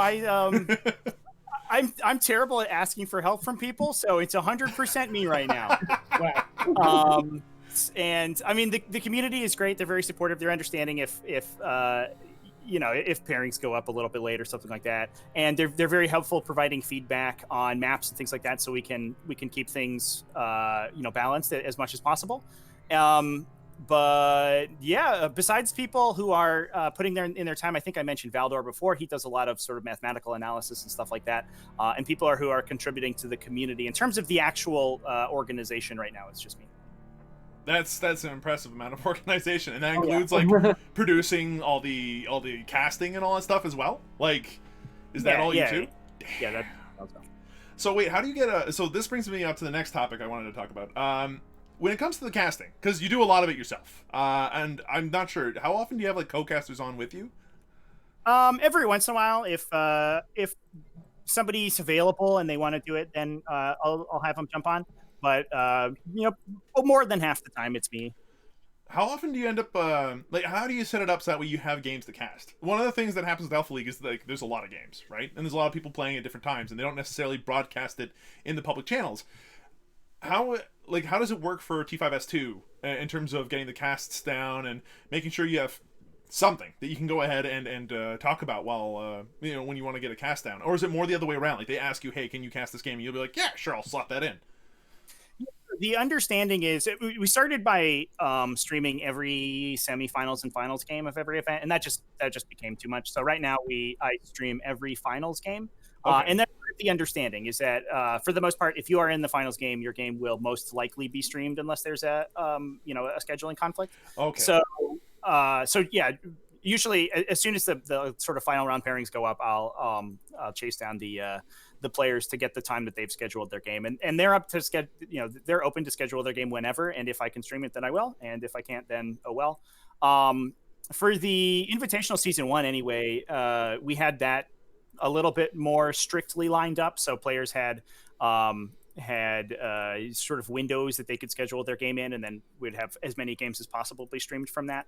And then we had started with the group stage, and then we moved to an elimination stage, and those games were pre-scheduled to make sure that we got all of those in. But for these for the pod finals that we do, it's we just stream every finals game, and some people get really excited about getting to be on stream when they get to the finals and stuff. Yeah, well, being on the big screen, being on TV is actually a pretty big deal. And I know that when they were doing the LVO last year, with Val and the rest of that team doing what they were doing with they had drones or something flying around the top avenues or something ridiculous. What they had, holy crap! Yeah, it was. I think I don't. They went through a lot of work.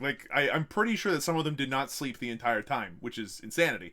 When you've got all that going on, it is a bit nerve-wracking to be on the screen. Some people just don't like it, despite the fact that they're very good players. They just don't want to be on stream. In this case, it's not you being on stream; it's your mouse or whatever. You don't show your face, and I think that actually makes it really, really exciting for a lot of people, because then they can just play and have a bunch of other people talk about their gameplay and show off, maybe even a little bit. Yeah. So. Yes, especially it being Tabletop Simulator, the game itself doesn't change. There's no camera, you're not mic'd up. There's not there's not that sort of next level of production value that suddenly puts you on edge. Yeah, you just play the game, and there's someone else invisible that you can't see or hear who's talking shit about you behind your back. Yeah. They can then watch later or whatever. It's one of those it's like Gotham Chess or one of those other chess streamers that they'll play with viewers, and then the viewer comes on afterwards and go, "Oh no, that's what they said about me. Oh no." yeah. I do get that every once in a while, in the YouTube re-upload or something, somebody will be like, "Oh, they were mean to me." And I'm like, "Oh, sorry, get good, I guess." Aw. Well, yeah, it happens. Welcome to the internet, I guess, sadly. Actually, that brings up a good question, though. Have you ever had to deal with behavioral issues during organizing all these tournaments and everything? Have you ever had to bring down the mod hammer because of someone's sportsmanship or anything like that, or has it been okay so far? I'm proud of the fact that we have never had to sort of kick anyone from our events, for behavioral issues. I'm not saying that it hasn't happened, but it's been literally there's a half dozen times that I've had sportsmanship complaints, and generally I'll take those people aside and explain to them what's going on. We have some pretty strict sportsmanship regulations in the server, because the goal is to just keep it as upbeat and as possible, and have sort of the highest level of sportsmanship available. And honestly, if you watch the games that we stream, I think that comes across really clearly. 99% of the people on stream are absolutely the consummate sportsmen that you can have on the top, and that's usually at the top level of competition for any game. A lot of times the people at the very top are super chill, Particularly with 40k, I've noticed, because with Magic the Gathering or something, you have some characters, and I know from Dota. Oh, and other high competitive play for esports, you have some characters there as well that can. I mean, sportsmanship might not be the strongest suit, but to add some weight to what you just said, Lantra Felina in the chat just said, I was on Trevi's stream once, and when I listened to it afterwards, he and the chat were saying how great my opponent and I were. So that was really, really nice. Yeah, so yeah, you're doing a good job. It turns out that people who play in your games and get streamed by you like you. Or like what you had to say. And yeah, at least they like what I said about their sportcomment. Maybe not their play, though.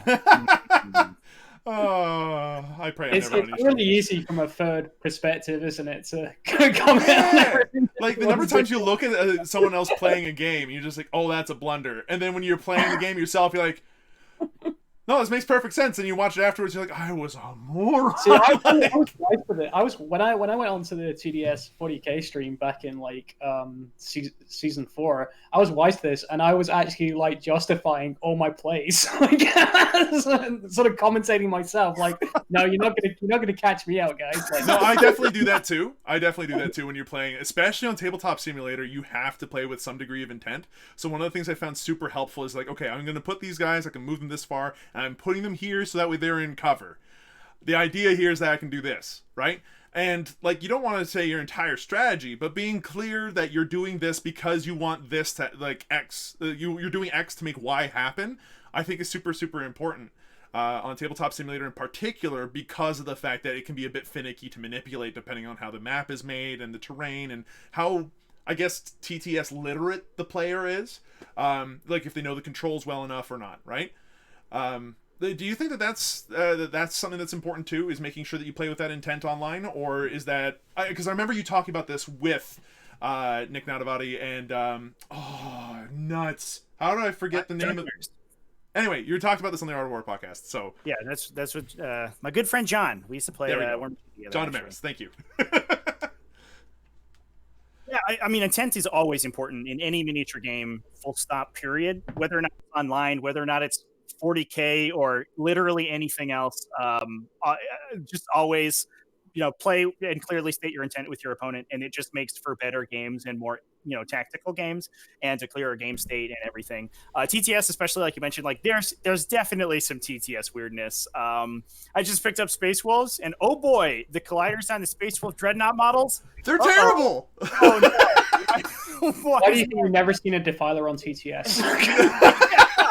Yeah, so you just gotta you gotta take it in stride and make sure you and your opponent both know what's going on. And yeah, I think it's definitely as important in TTS as it is in real space. Yeah, for sure. Argent X-Man says my Slow Wolf Dread Axes. Yeah, X-Man. Yeah, exactly. Yeah, he's in our Discord as well, and I feel you, bro. Okay, last thing. The other thing I know you for is at the time when you were on the Art of War podcast, you were talking about Tyranids. And one of the things that we noticed with Alpha League is that there's actually a fair number of people playing the Hive Mind right now. How do you feel Tyranids are right now, as a Hive Mind or on their own, or Genestealer cults by themselves? And do you think that they've got anything? Because currently I'm looking at what they've got, and they've got some horde lists which are interesting that don't fail morale ever. Not that failing morale is as bad as it used to be, but it's a thing. But they still go down like they go down to a very light breeze. Like you sneeze on a group of termagants, they're gone.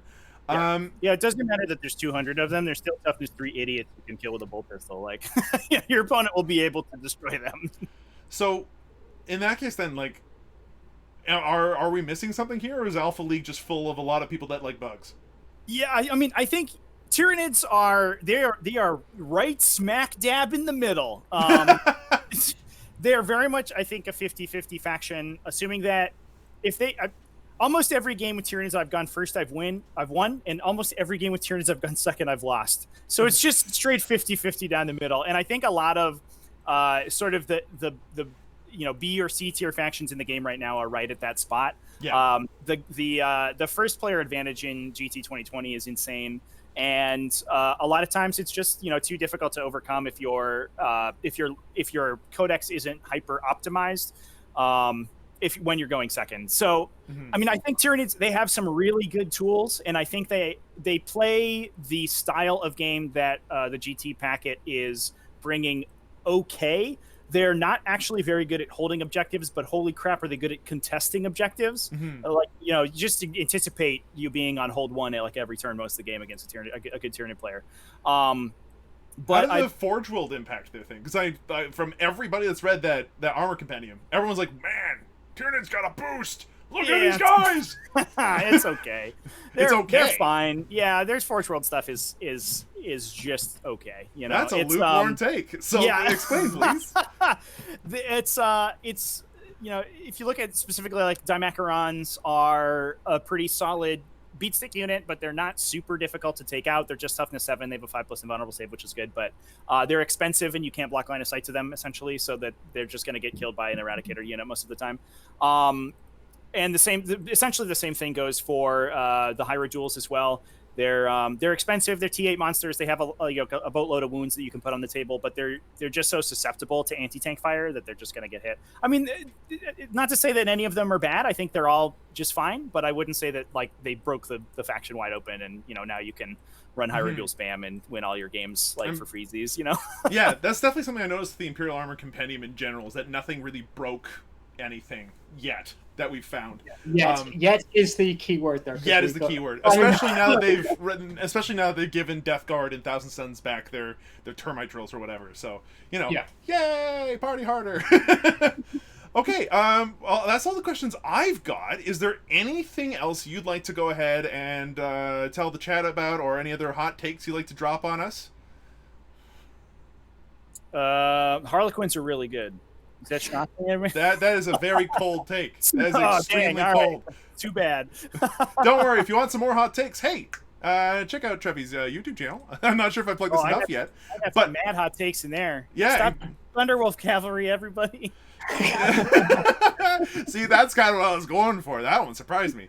But if you want some more hot takes or some more analyses of different units and everything, again, go ahead and check out Trevi's channel. I know I've plugged it like 4 times by now, but I wouldn't be plugging it if I didn't think it was good. So go ahead and check it out for what it's worth. I think it's pretty sweet. A lot of it's very interesting. And at the very least, hey, there's lots of discussion going on in the comments and the Discord, which you can join from there. And Trevi's like a part of the online community in a big way, so it's worth checking out that YouTube stuff. Okay, with that said, this brings us to the next bit. We've got some win rates. Erebor, we've got some win rates. Can we talk about win rates? Is that a thing? Yeah. Let's get into it. Sure. Do you want to bring up the spreadsheet? Onto the stream. I got it.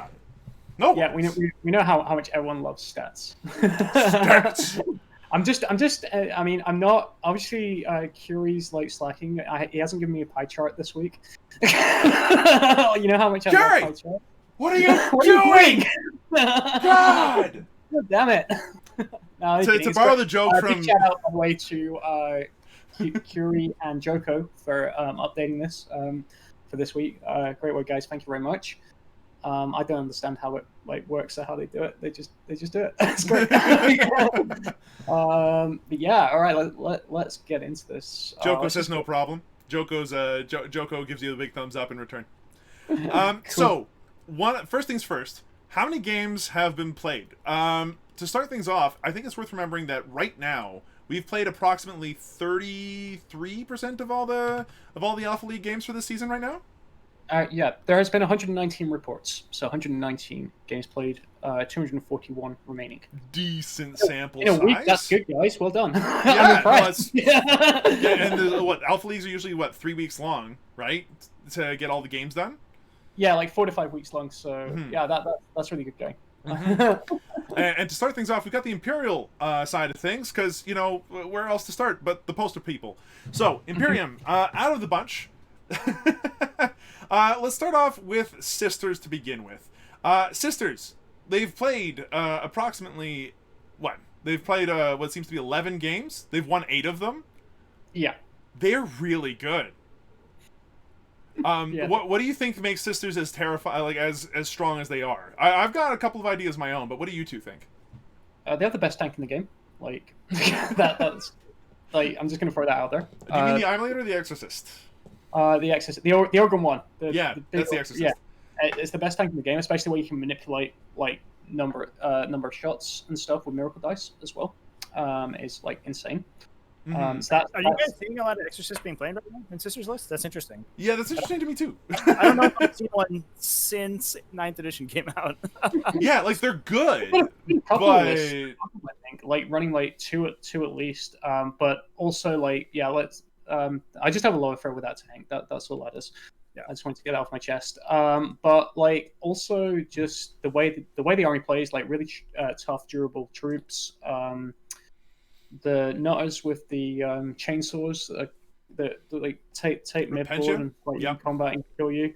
Celestine being an absolute nightmare with her get back up and fights really well. She's a beat stick character. The army just has so much going for it. And you don't even. I know everyone was mad on taking the reduction in AP, but we're starting to see other things come out. Especially Valor's Heart, right? The melee ones, and doing a lot of good stuff there too, and splicing the two things together, so you've got some durable objective OPSEC units, as well as this incredibly hard hitting hammer unit in terms of the Repentia or everything else that's going on. And one more thing, multi-melters. They have some of the best multi-melts in the game. I was just about to say, Retributor squads, especially in Our Martyred Lady with Junis Eruita. are ridiculously powerful. They're Martyred like Lady's the one where they Joko's shoot when they die, right? Martyred Lady, I think, gives you miracle the- dice when you kill them, but they get +1 to hit when they've taken any casualties, I think. If I remember Yeah, correctly. okay, that sounds better. Yeah, that's insanity.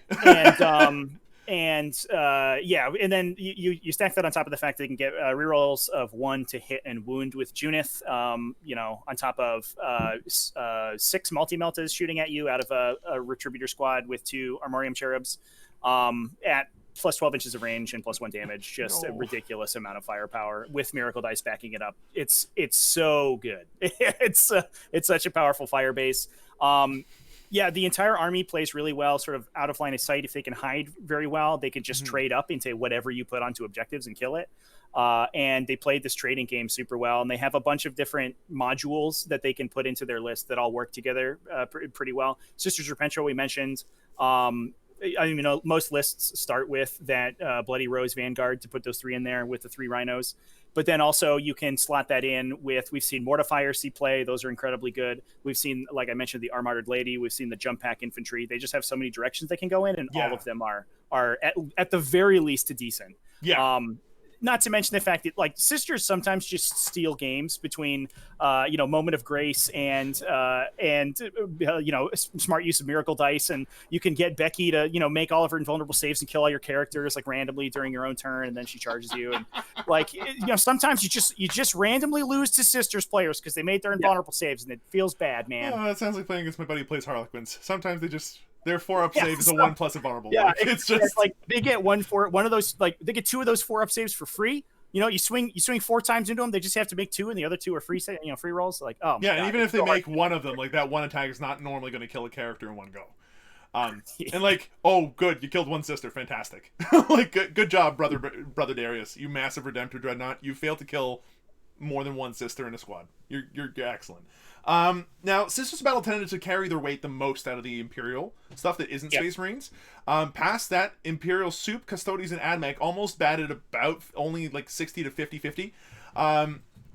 I'm particularly interested there in terms of Custodes and AdMech because both of them were like, these are going to be the best of the best of the best. They're going to win 9th edition all the time. Have you seen what that Warlord trait with Mars does? What their Canticle does? Oh my God!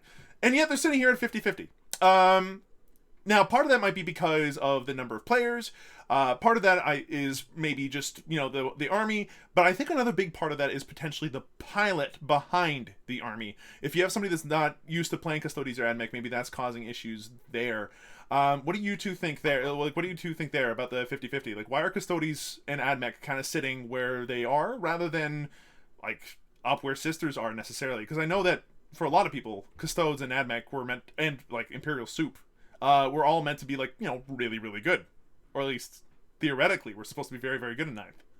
Yeah, like Custodes, very small elite army, and I see people make mistakes with it, like quite a bit, which, that you can bait them into certain situations sometimes. Everyone is now 100% aware of exactly what stratagems they're going to use as well. So that's something that you can play around too. Like the first time someone turned off all rerolls against me, I was like, what? That happened to me when I had got all reroll wounds with command and control node and a Callion ready to go, and it's like, oh no.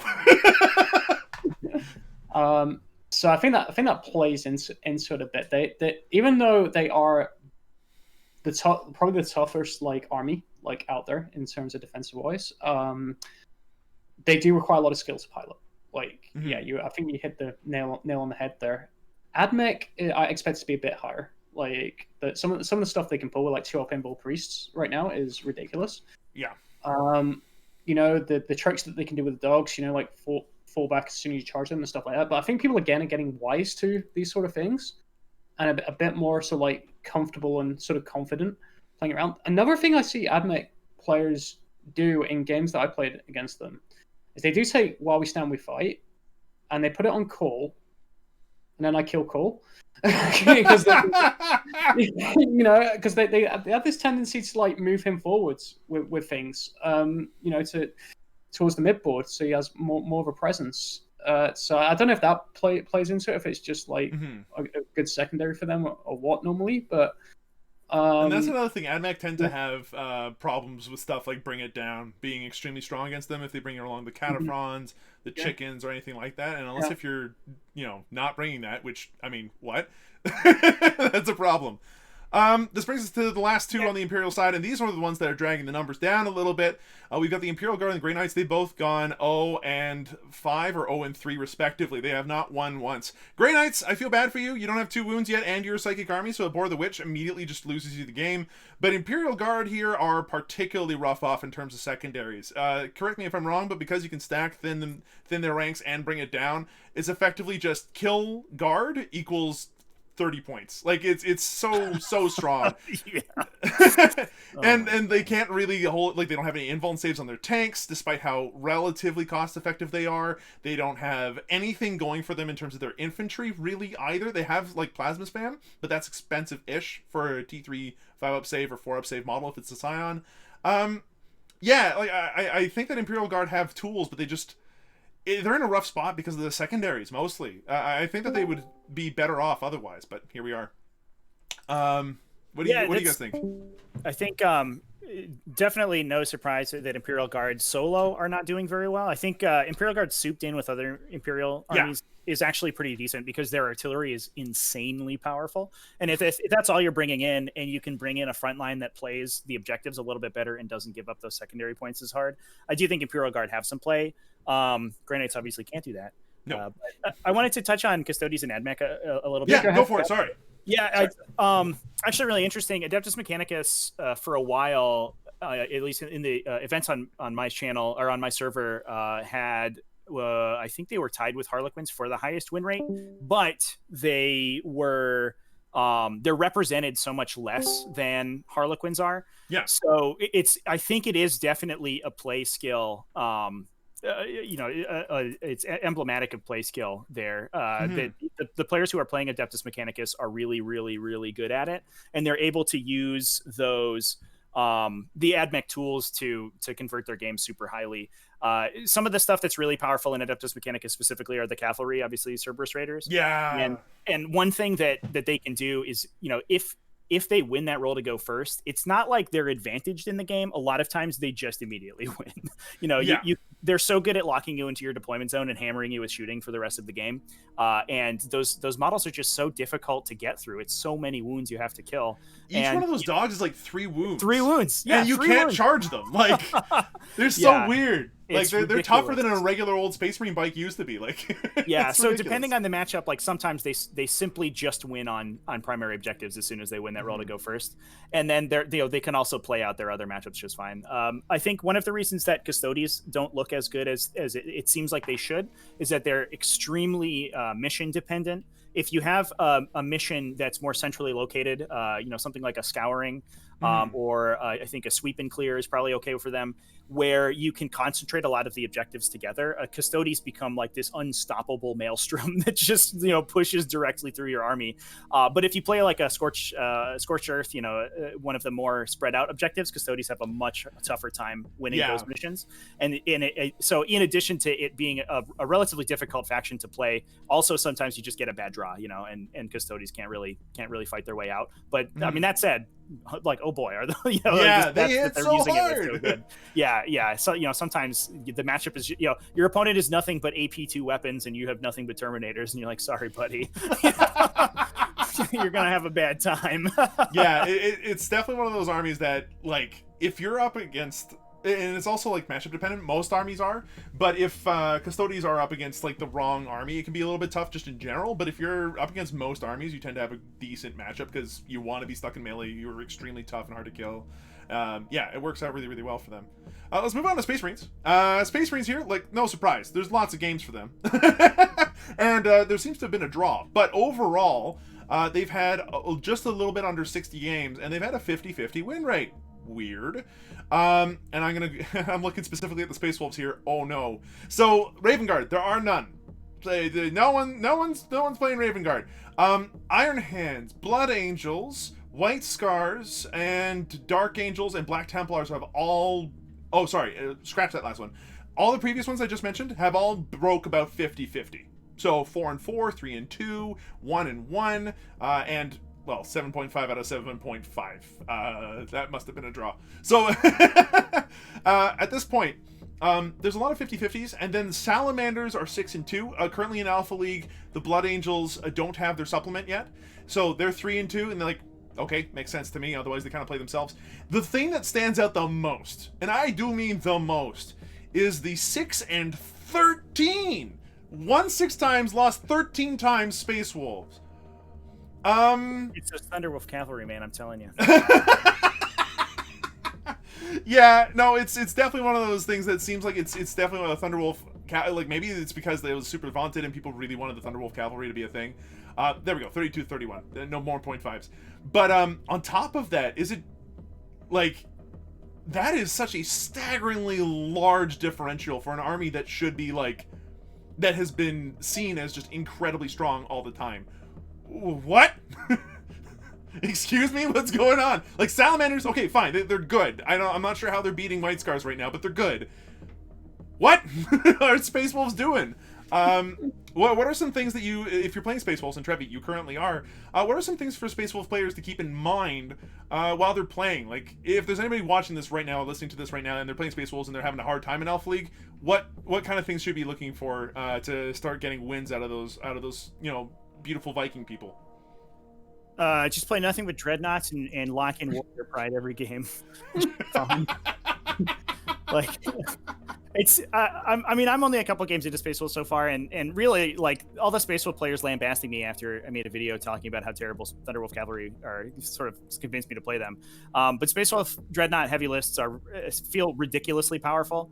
Their swath of secondary objectives they can pick are also super good. Yeah, better than the Blood Angel ones, I think. Yeah, and I mean, I have to imagine that a lot of these are people who are kind of trying to lean on some of the jankier options in the codex, which have some very occasionally some very terrible matchups into stuff. If you're running Thunderwolf Cavalry, if you're running Wolfen, hopefully not, but maybe somebody is. It can be a little bit rough. They also can potentially, I think, have some bad matchups into some top tier armies. Into almost all of they have a lot of big stompy multi-wound stuff, and so Haywire spam can get them sometimes. Melta spam can get them. It might just be a meta thing, but I think for the most part they feel relatively consistent, and it is surprising to me that they would go 6-13. Yeah, one of the people in the chat says that Space Wolves are the lowest Space Marine faction post the Space Marine Codex. Which outside of Imperial Fists, rest in peace, Yellow Boys. But like when it comes to the Space Wolves, I can't help but look at them and think, man, being able to hit at a +1 makes those Vanguard vets hit on 2s baseline. If they're anywhere near a basic captain, they are effectively almost getting a 100% hit rate. If they're in the Assault Doctrine, they got a more than 100% hit rate, re-rolling wounds. Like, there's some really good stuff going on with there that Space Marines want to do in general anyway, on top of the crazy Dreadnoughts, on top of, I mean, you could still go Primaris and get Blade Guard vets that are hitting on 2s for, like, a lot of attacks sitting on 2s. Yeah. So there's definitely some... Before somebody in chat calls you out, those would be Wolfguard with jump packs, or not Vanguard veterans. Right. Sorry. Somebody's gonna get you for that one. Someone will definitely get me for that one. Sadly, my Space Marine knowledge is post Indomitus. I've only started collecting Space Marines because Indomitus existed. I bought a box. I'm like, never mind. I won't sell this half. Thunderwolf Cavalry point, by the way, we're running the WTC maps, which have like the big L ruins. What I'm noticing a lot of people doing, regardless of army, is just move blocking the Thunderwolf Cavalry because they have the cavalry keyword. Yeah, that cavalry keyword is a real big yeah, right? So it's a thing. They move so fast, and then there's one Nurgling there. Yeah. And you're like, oh no. That's a big sad. So yeah, and I can definitely see those models like not pulling quite the way that they're meant to, especially with Thunderhammers being what they are now. They aren't worth the points. I'd almost rather see the Thunderwolf Cavalry being like run super cheap with chainswords at that point, because at least at that point they got lots of hits and they can run through chaff very, very quickly and just be a big nonsense unit. But yeah, they're maybe too expensive for what they do. Okay. And Deathwatch are 0-1. They're the only other Space Marine there that's sitting there with a negative win rate. And Deathwatch are weird right now. After the recent errata, I think I was actually really looking forward to seeing the infantry outrider squads do some jank, but no. Yeah, no, not for you. Sorry, you're not allowed to do that. It's way too good. A lot of times a lot of the Deathwatch stuff is just sort of like you're trying to just put sort of basic stuff in your troops selection and hope that it goes well, and unfortunately I don't think that works out too hot. Like a lot of their best units, like they have, like I mentioned, the Outriders, but also like Eradicators in your troop slot, but you're tied to heavy intercessors, and it's just such a ball and chain on that faction, where a lot of other factions can do similar things. Mind you, 10 squad of heavy intercessors and Eradicators 5-5 is still like a really scary hammer. Like, you just shove that down the middle, it's like, okay, I mean, deal with it, I guess. It's a lot of heavy, tough wounds to get through with some extremely powerful, scary stuff backing it up. But I mean, playing Salamanders, it's like, okay, yeah, Eradicators are an auto pick because that +1 to wound on turns 2 and 3 are insanity. But like for Deathwatch, I'm not sure if they've got that same kind of. For Deathwatch, it's not the same thing, and they don't have quite the same synergies, and they're really good against Xenos, but not against other Marines. Yeah, okay. It's also a weird one because there's only one person that's played, I'm guessing, with their Deathwatch army. They've had 0 wins and 1 loss. So we'll have to see what happens in the future, but Deathwatch, I think, do have some tricks. I know that Brian Pullen was talking about them and said that there's definitely some scary stuff they can do, but we'll have to wait and see, I think. Let's move along. We got Chaos. They are also 50-50, 11 and 11. I know, I'm loving that. I've been grinning the entire time. Chaos, same win percent as Space Marines right now. I'm loving this. Less games though. They have 22 to 60. So like, there's. Oh wait, I've not played any games to ruin the statistic. That's what's happened. Yeah, that's what's happened. Currently, the number of Death Guard games played is the same amount that Raven Guard have played. So we're being narrative. It takes us a while to mobilize in the warp. So I see. Yep. Chaos Demons are 3-3. What? Yeah. We've Excuse got. Me? I know we've got a very good not so much. God, Slanesh list currently being ran. Keeper Secret Span, Demonette Span.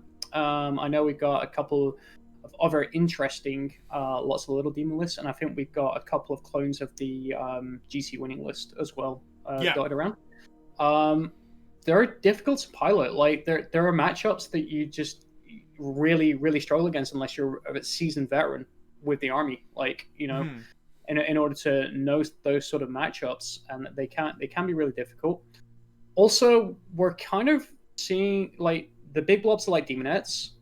We're seeing people start to utilize Blast a bit more as well. Yep. And getting like rerolls on those sort of units. It's like Plasma Inceptors, for example. Those are frightening. They get blast. Missile launchers popping up everywhere in other armies as well with the 2 profiles, which makes it a great versatile weapon. So I think people are learning to play against these sort of like mass spams of like Demonettes and stuff. And yeah, they're quick, and yeah, you want to mow as many down as quickly as possible. You're going to get overwhelmed. The big demons do give up secondaries as well. That's the price you pay for bringing them. 8 points a pop, really. Well, you can take things like Abhor the Witch. You can take you can take like bring it down on them, and because they're monsters. And, so that's like 2 secondaries there right away. The player in me immediately thinks though, okay, so if they take Assassinate and Abhor the Witch or bring it down or stuff like that, then you just keep them hidden. You just keep them back, and suddenly you're denying your opponent 8 points a model. Back, they're not doing anything. That's the problem. They're doing a lot by denying upwards of 24 points to your opponent just by sitting in the back hiding. That is a lot. Like, if somebody picks that against the demon list, and if I'm playing the demon list, I'm looking at that and going, oh, well, you've fallen for my expert trap. All according to plan. The other thing that I'm surprised about...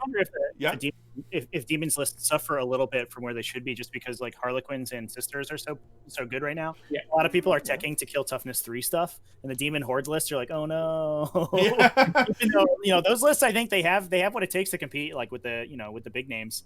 But it's just that everyone's ready to kill a Harlequin troop, and a demon unit's just slightly easier to kill than a Harlequin troop. So which you'd hope would end up with more of those toughness 5 elite units kind of being able to benefit from that, but maybe not so much. The other thing is that Chaos Demons with the GT list by I think John Lennon. I'm not sure, but like, or was it TG Lanigan? I don't remember. But they had like the list with Big Bird and Magnus and all this other stuff going on, and it was insanity, which would focus into more of a Chaos Soup situation.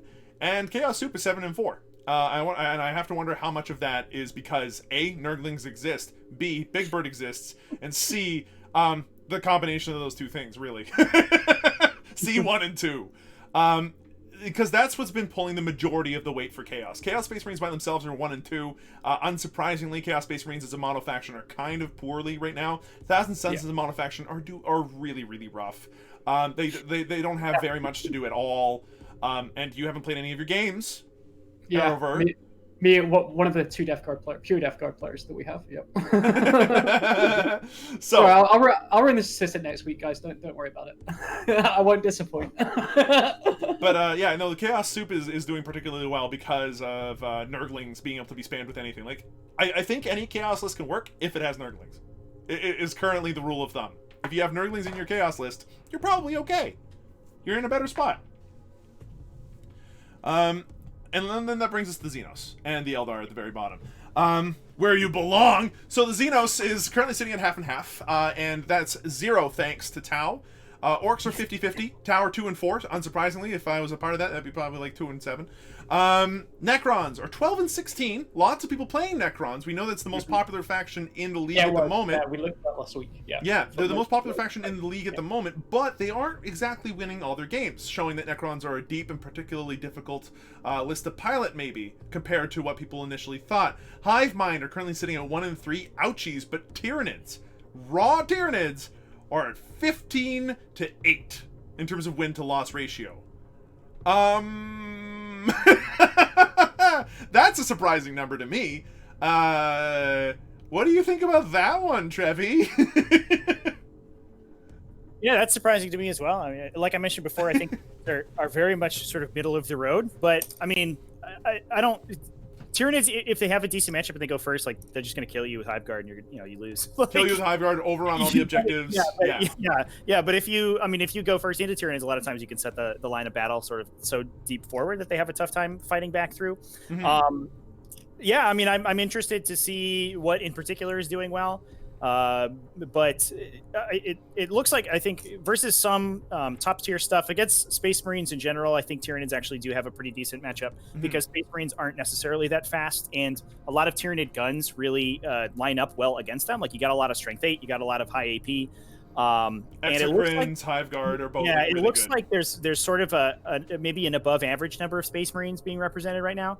Tyranids also, I thought that this would impact a little bit more, but it doesn't look like there's many Harlequins around. But Tyranids also have an okay matchup into Harlequins. They can put out a lot of kind of high accuracy attacks that they can use to kill or punch through the invulnerable saves. And then also they have, like, their indirect fire is insane, right? So Harlequins can't play the hit and run super well because they're just going to die.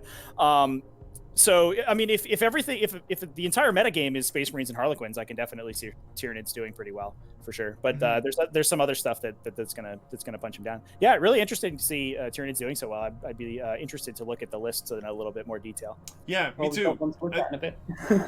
The other thing that I think might be contributing to this is that Tyranids can definitely punish opponents who don't play the primaries as aggressively as maybe they should. The instant you see a Tyranid list, you go, I'm going to hang back and shoot them and get on the objectives later. Big mistake. And for a lot of newer players, that's probably what's happening, I think, is that they're punishing the newer players in the league. Or players that just don't know how to play against Nids, because, I mean, who plays Nids? Apparently half the world does now, and they're all playing in Alpha League. Which brings us to the Eldari. For the Eldari, we've got Harlequins at 2 and 1. We only have, like, what, 3 or 4 Harlequins players total?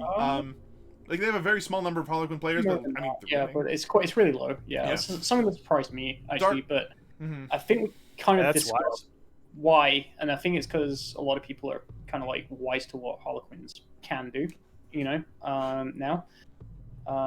And they are still the most, like, best, like, Eldari faction, like, right now, without a shadow of doubt.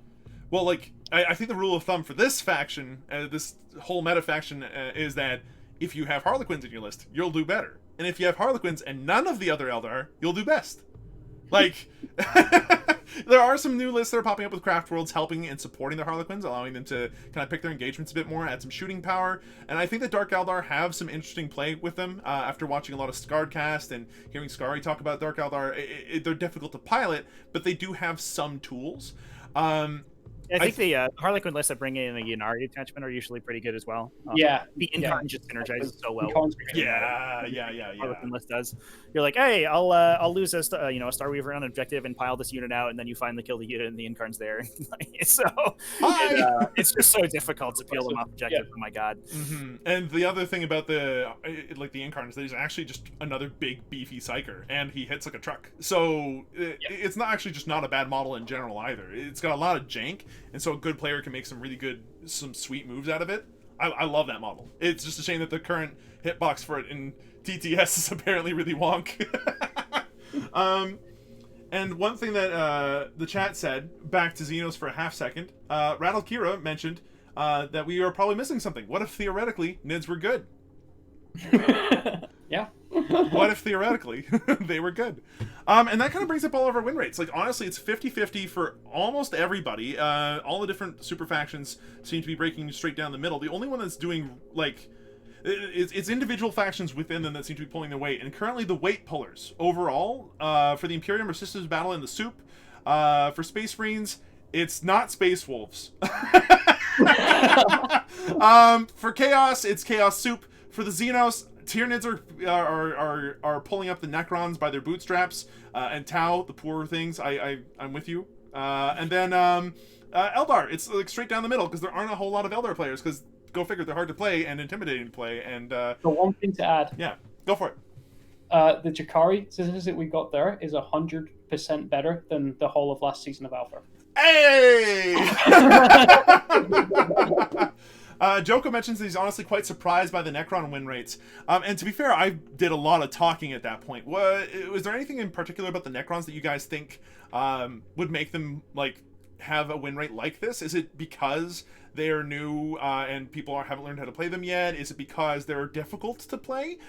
Is it because there's just a lot of people and so as a result some of them are bound to be like losing? What do you guys think? They give up that like kill like secondary, don't they? Because they run like we saw a list last week that had like big blobs like Necron Warriors.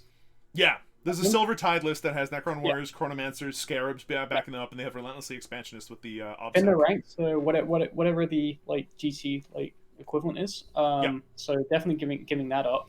Yeah, because even the reanimated models, like they can be counted. You can effectively farm Necron Warriors for that. So so that's pretty big when a lot of armies aren't giving up like these kill secondaries, which we talked about earlier. Mm-hmm. So that's a pretty big deal, I think. For the army as a whole. Other than that, like I've played a total of 3 games against Necrons, so. Well, if you want any more, I've got some list ideas if you want to give them a shot. And besides, I haven't had a chance to really play mine very much. Poor guys.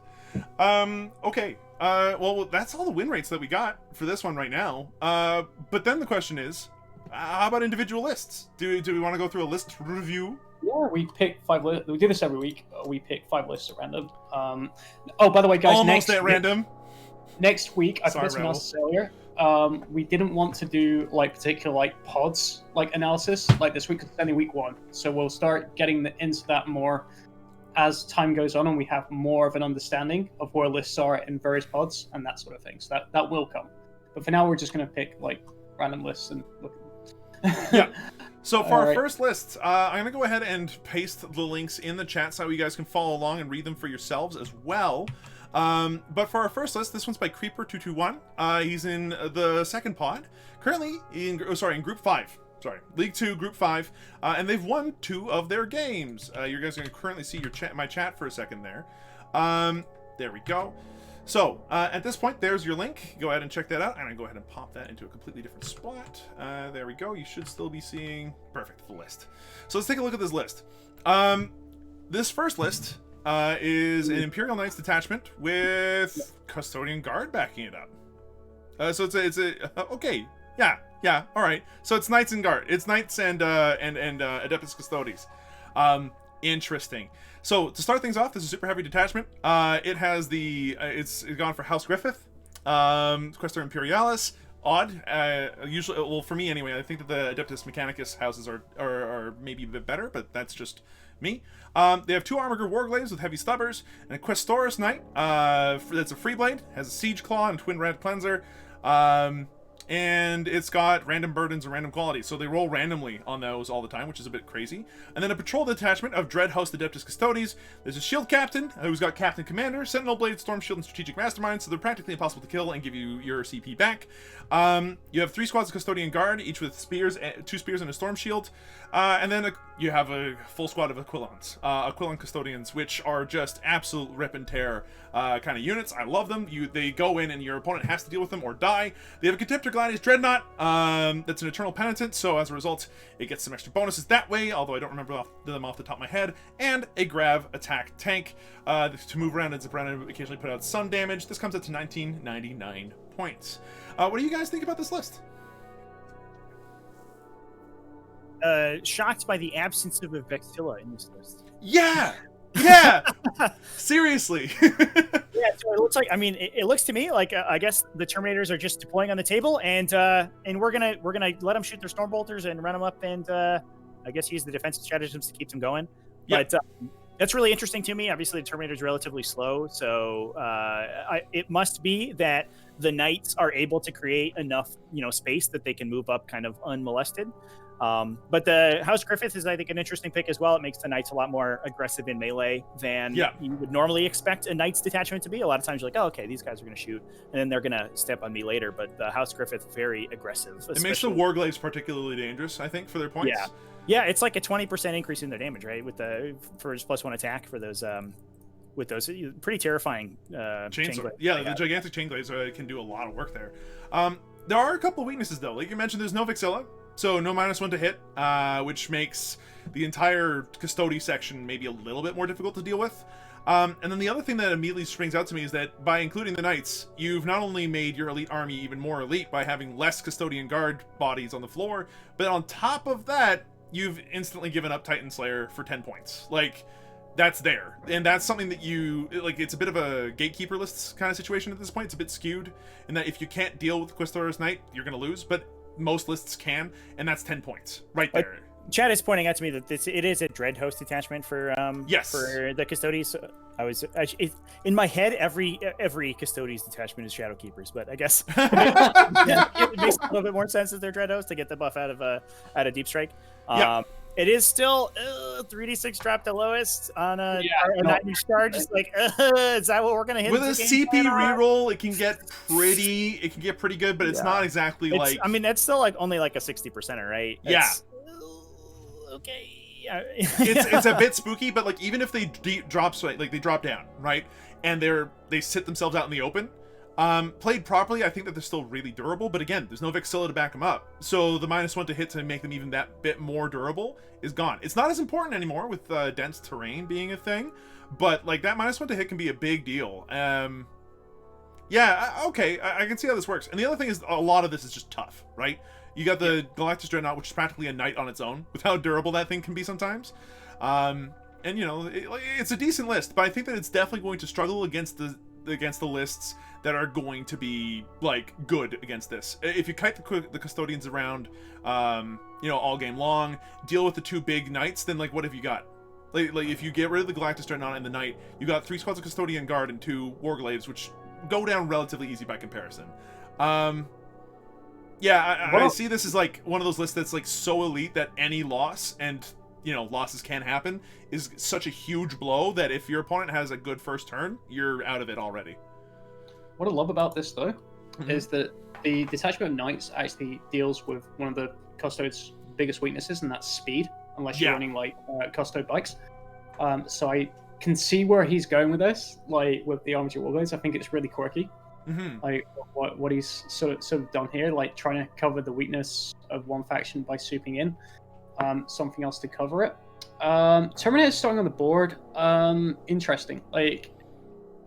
It's Kind of like, well, at least you don't have to worry about where you're going to deep strike. I guess there's that, like, Yeah, but that's if they start on the board, getting right? sniped and dying. But being Dread Host, they drop down and do the 3d6 charge. They're probably not walking most of the time, unless you're up against a Nid list or a Harlequins list or something like that. At which point, you definitely have them walking, because otherwise they're never gonna have a good chance to like deep strike in, and they might as well put their bolters to work as soon as possible. So okay.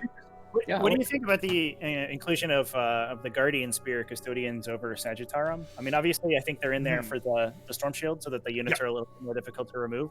But man, just the additional shooting from the Sagittarum feels so good. Yes. I would have a tough time giving that up were I to play Custodians, I think that having at least one squad with like a couple of Storm Shields and a Guardian Spear, or all three with Storm Shields, just to hold a back objective, just to be a nuisance, and to guarantee you're getting one of those objectives every turn is solid. And I think that because you're playing a patrol, why not have two slightly bigger squads to kind of sit on the two objectives you really need and make them that much more durable? And to make sure that you can keep your shield captain alive for longer, right? Because, as soon as one of those guards dies, they can't block anymore. A pretty low model count list. I think splitting the Custodians up makes a lot of sense, just because if you hit a spread mission, you really want to get, Custodians across the board, like all over the board as quickly as possible. Yeah. And so putting them into a single unit would make that a little bit tougher. So it makes sense that you would units of 3. Yeah. 3 units of 3. Okay, sure. That makes sense to me. I'm convinced. As far as the Sagittarum goes, they aren't as durable, I don't think. If you're looking for more of that offensive output with the heavy bolters that they're effectively just running and gunning with, absolutely. And they're super, super good. I would easily replace 1 or 2 squads of those regular Custodian guard with the Sagittarum, but I like the idea of having at least one, because the Storm Shields make them damn near impossible to shift. A 3-up invulnerable save with a 1+ save is, and if you stuff that in cover, is so hard to move. They will sit on that objective, they will hold that objective, and they will give you points all game long. And that's kind of what you need them for. Yeah, we also have the Shield Captain also with the Storm Shield, so he like sort of acts as almost another unit of Custodian guard by himself. Yeah, and especially because all of these guys are OBSEC because Custodes. That's pretty sick.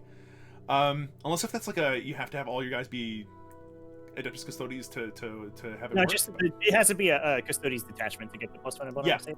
Okay. Yeah, you can have whatever else in the army and it's fine. Perfect. Yeah, no, then this is fine. I really like the Shield Captain, by the way. It's a shame that it couldn't be Treacher Valoris or something like that, just to get the CP regenerate, He doesn't have a Storm Shield though. Sorry, the free stratagem. But yeah, he doesn't have the Storm Shield though, so what you gonna do?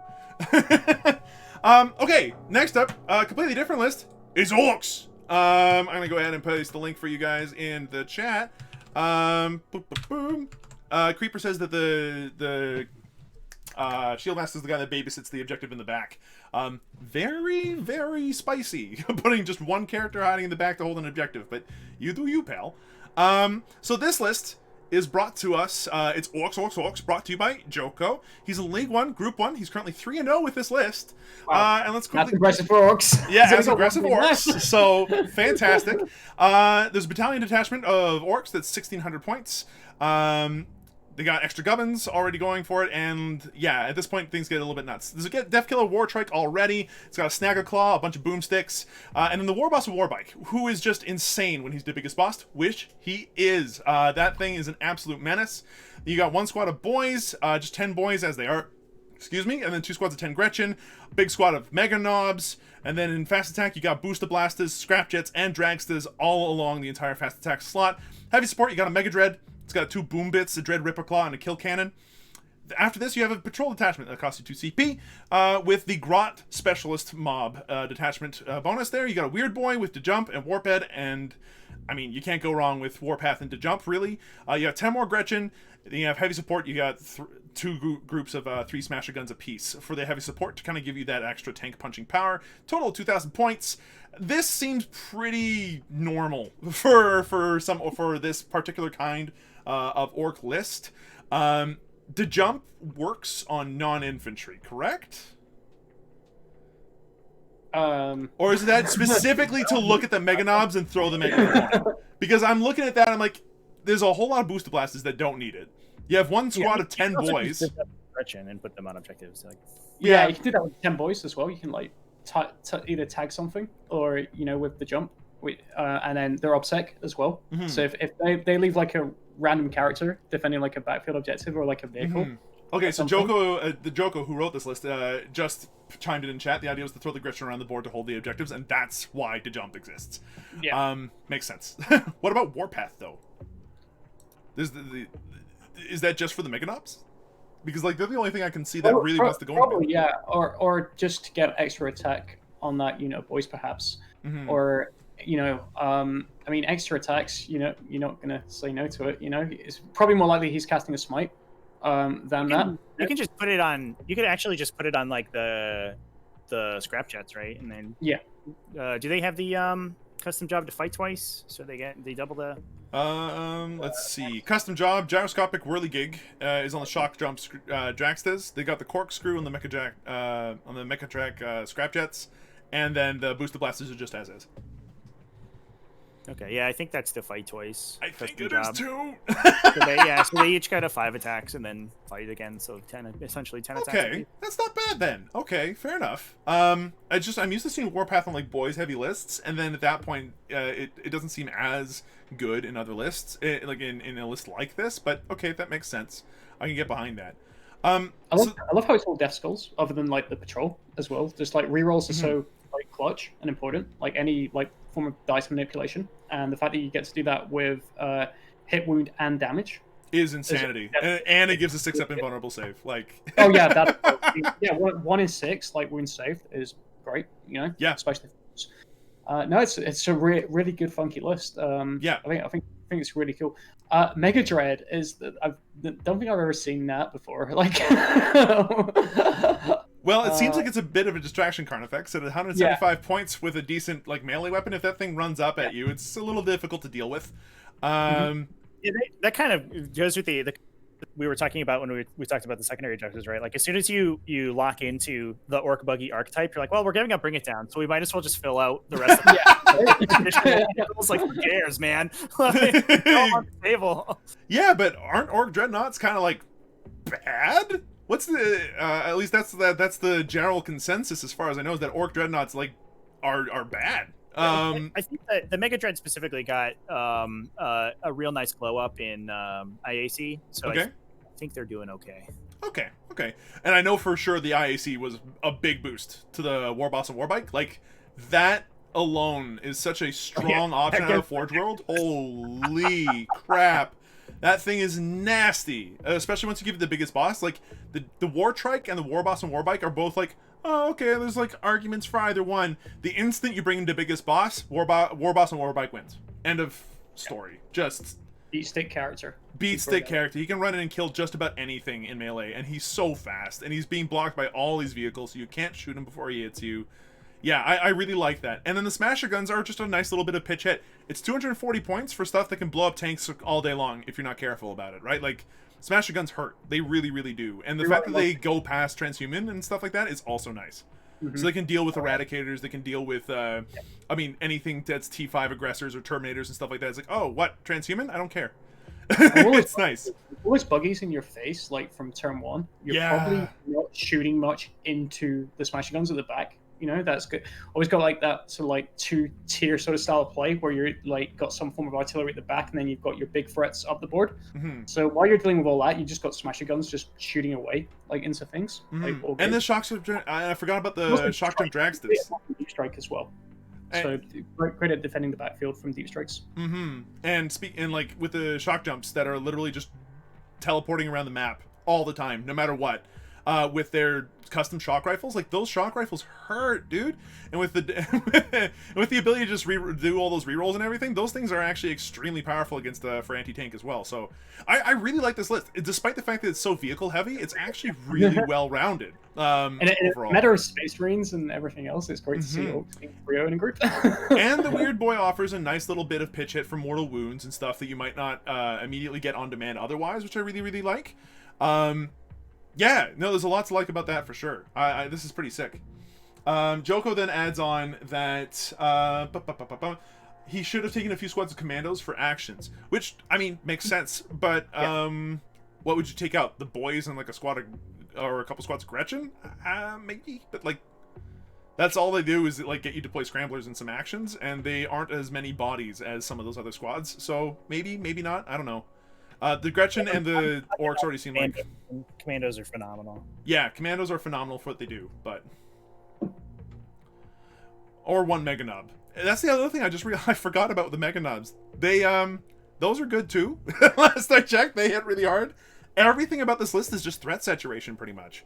I think that there's like a grand total of maybe 200, 300 points spent on stuff that is not threatening. Everything else is pure pain. I like that. That's really, really cool. Unless there's anything else to say about it, we can move on to the third list. Sure. All right.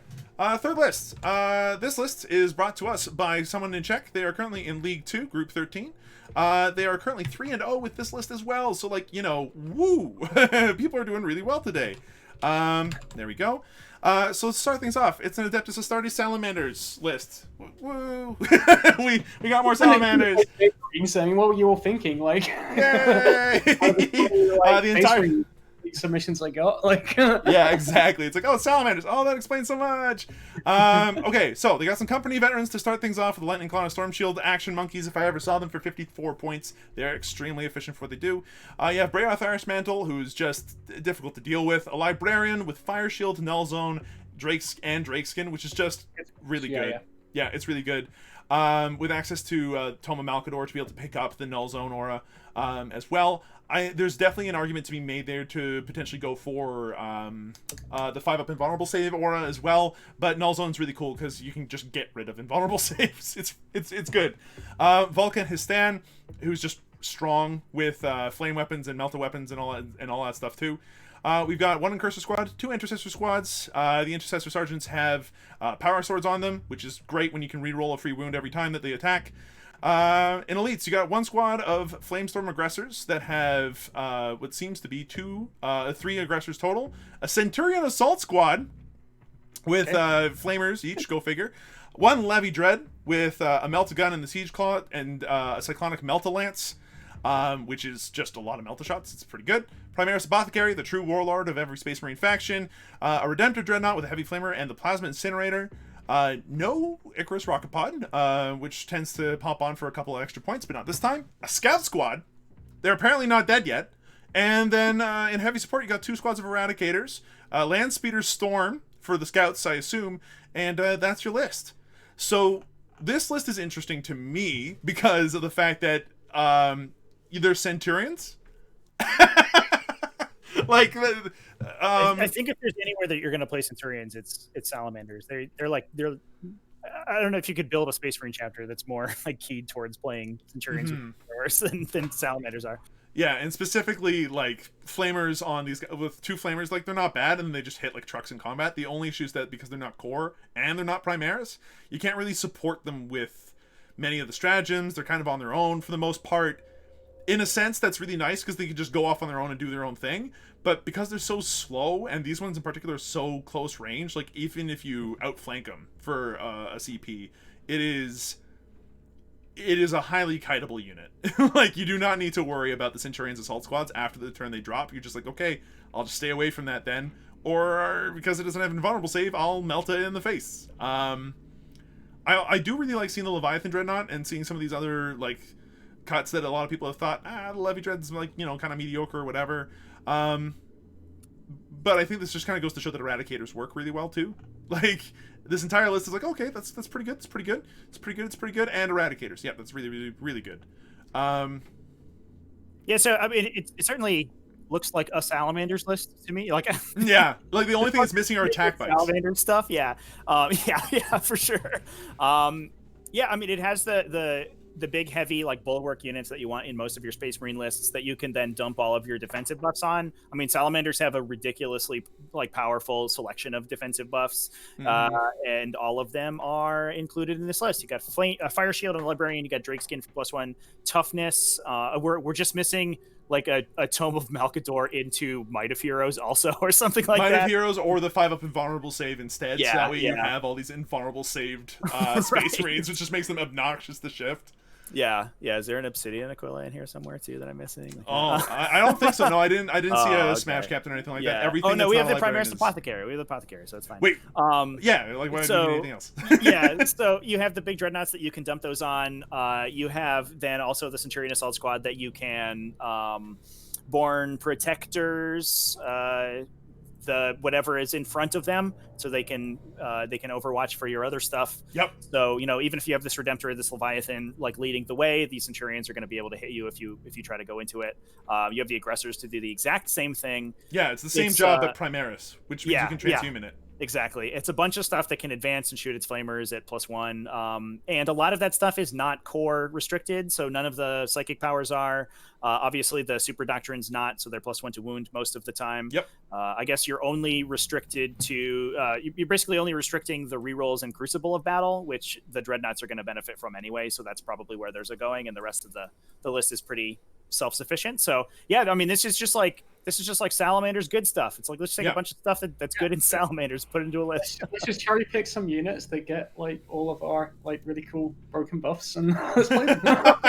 Yeah, absolutely. Yeah. One of the things I really like though is that Drakeskin works particularly well in the Levy and the Redemptor Dreads to put them up to T8.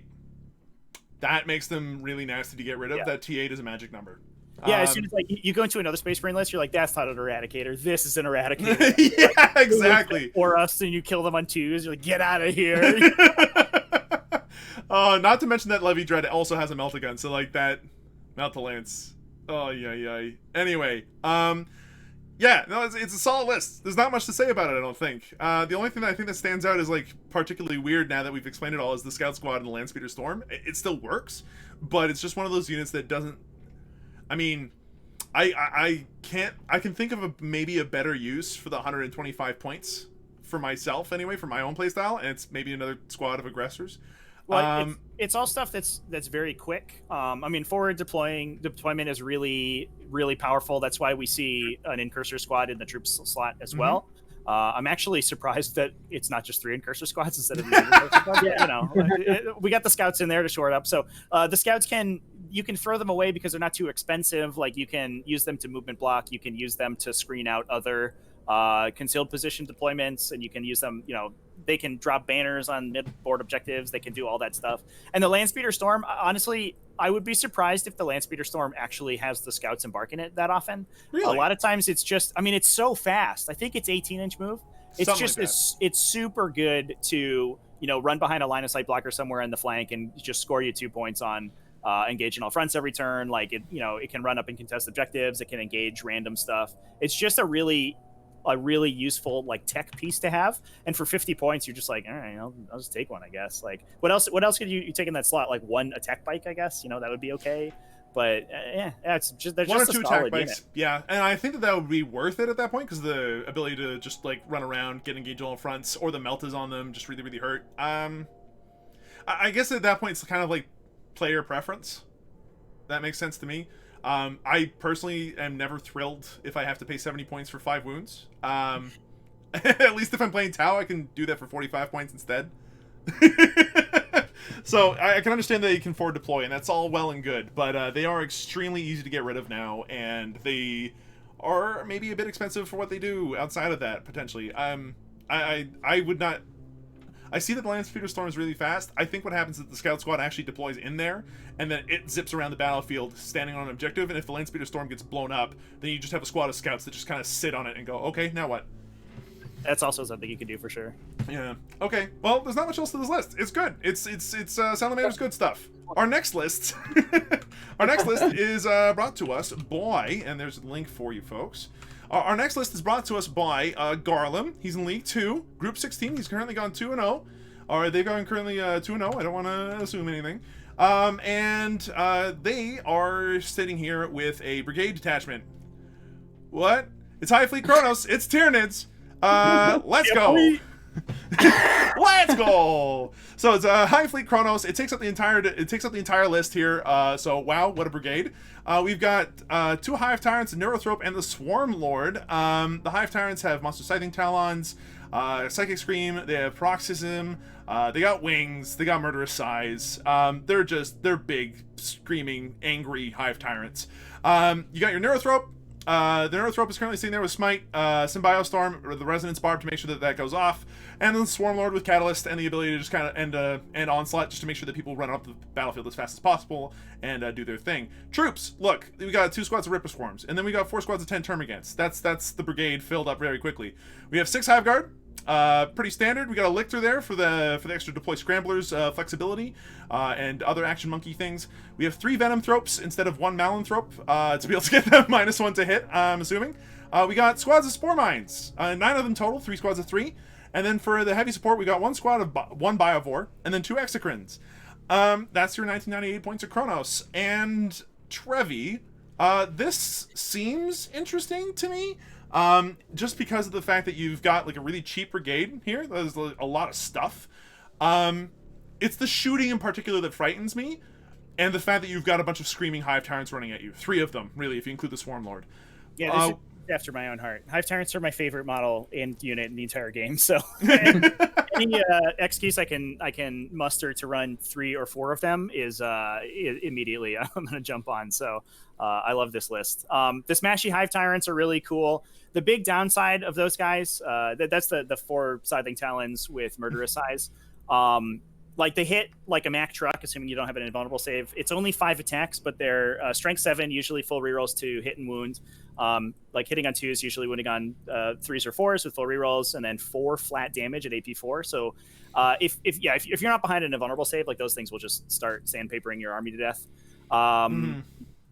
There's no resonance. One of them has an adrenal glands, where the other one does not. That's the only difference between the two. I think that's because of points. That must be because we're trying to fit into the brigade. The adrenal glands are like really super nice to have, but I don't know what you drop. Like we're really squeaking into this brigade. Yeah, like they tried really hard, and they've got like 6 OBSEC troops. I mean, Termagants, no one's gonna no one's gonna really look at them at all. But when you've got 6 of these like things running around, 2 squads of Rippers and 4 squads of Termagants, they're annoying to deal with when you've got all this other crap you need to shoot. The Rippers are really nice, especially like Tyranids. Usually, what you want to be doing is locking in, engage in all fronts, and your deploy scramblers. Like those are the 2 objectives that Tyranids typically have the easiest time scoring. And Ripper Swarms, just turn 2 onward, essentially just guarantee that you get 2 or 3 points on engage in all fronts from turn 2. And also having the Hive Tyrants are so fast that they can usually score it on turn 1, even if they're playing a little aggressively.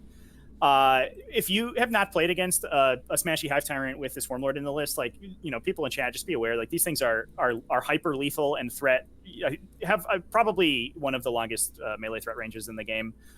If they can advance and charge, the one with Adrenal Glands advances 17 plus d6 inches twice and then charges you. So it's it will charge what it wants. It has fly, it will charge what it wants. Right, yeah, it's a potential movement of 46 inches on top of the charge at +1. So it's gonna, they can go in, and even if you're playing against Space Marines and you're worried about Eradicators, like a Hive Tyrant will just go in and dig out all of the Eradicators from your opponent's army and kill them. And you don't have to worry about that anymore. I think the one downside of this list is that it is a little bit squishy.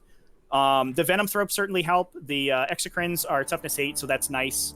But the Hive Tyrants, while they have a 4+ invulnerable save and they're pretty difficult to take out, they degrade really quickly and they degrade really badly. And you don't want to be eating hits on them, and any sort of dedicated melee is going to kill them. Like you just punch through the toughness 7 really easily and force a lot of invulnerable saves. So a lot of times, like the Tyranid list will have a big unit like a Zoanthropes or Tyranid Warriors that can sit on objectives and really hold them for you. And this list doesn't have that. It's just trying to push you into your deployment zone. It has the Biovore, which can potentially it's mostly in there to fill out the heavy support slot, but it can also, if your opponent has like big stuff like Thunderwolf Cavalry, maybe you could just drop a Spore Mine next to a ruin or something and stop a lot of their army from moving. And then just like bullet these big Hive Tyrants and Termagants up in the middle and stop them from moving. So that's really what it's wanting to be doing.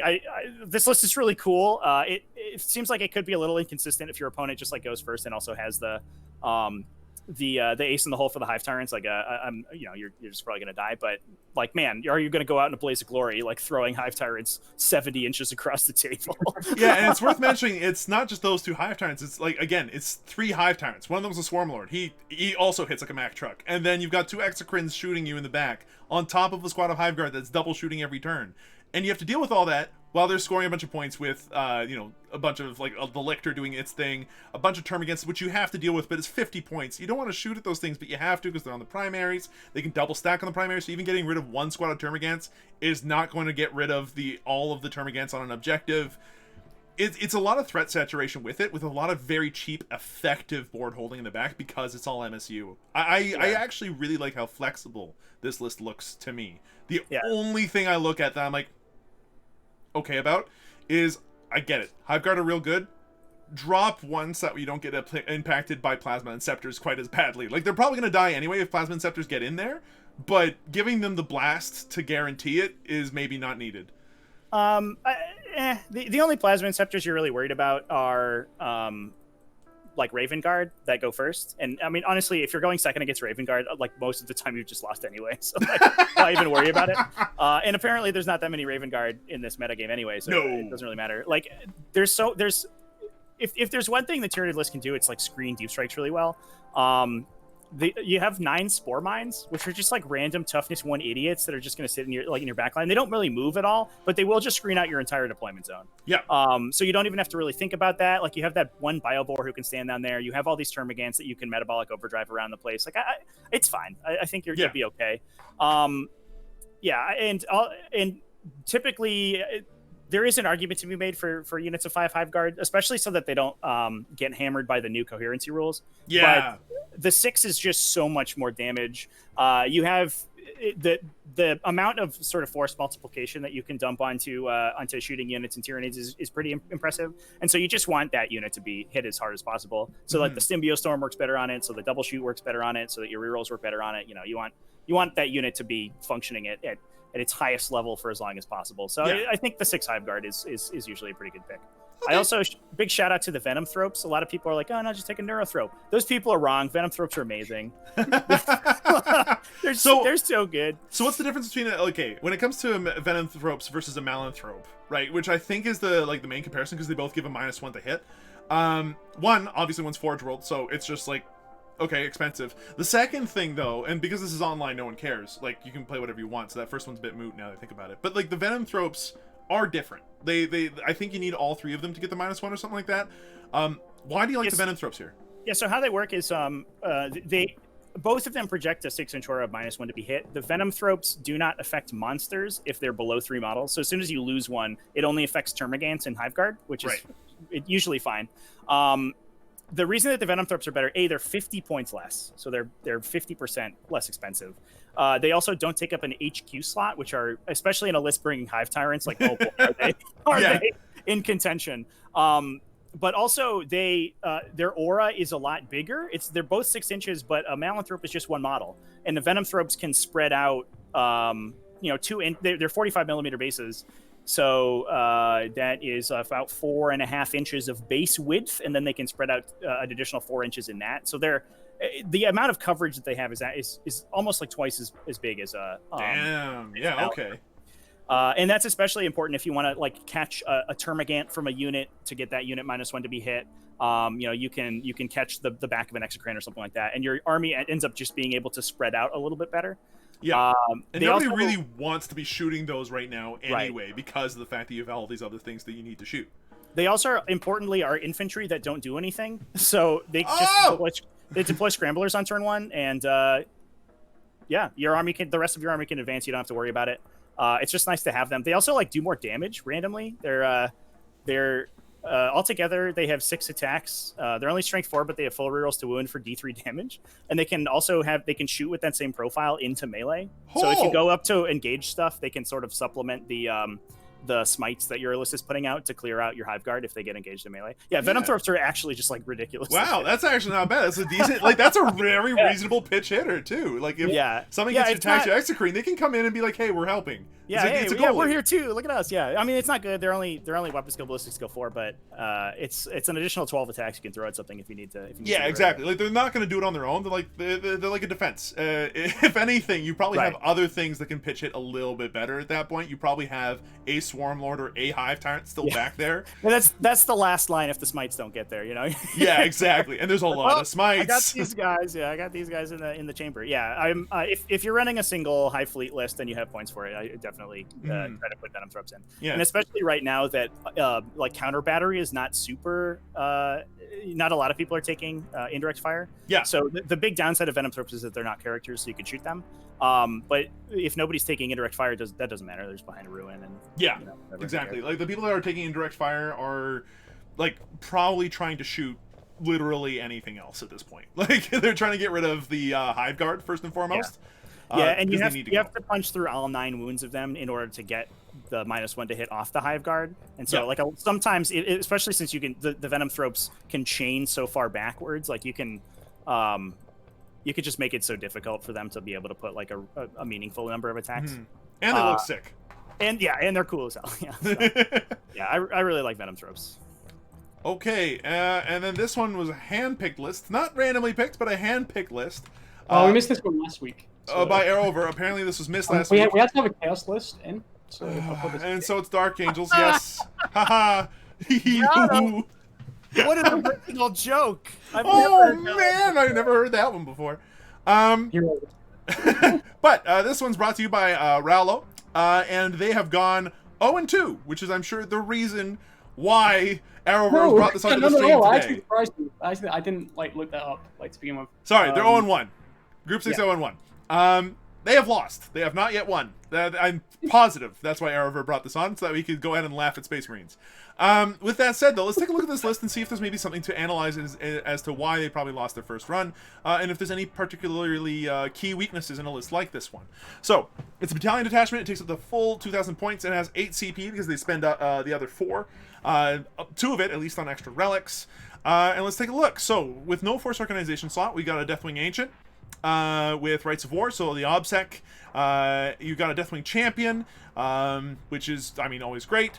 Then you got Belial and an Interrogator Chaplain as your 2 HQs. I honestly don't know the characters well enough, so you guys will have to help me out there. But the Interrogator Chaplain is really good, especially with the jump pack and the Teeth of Terror. That thing is an absolute murder master. I like that a lot.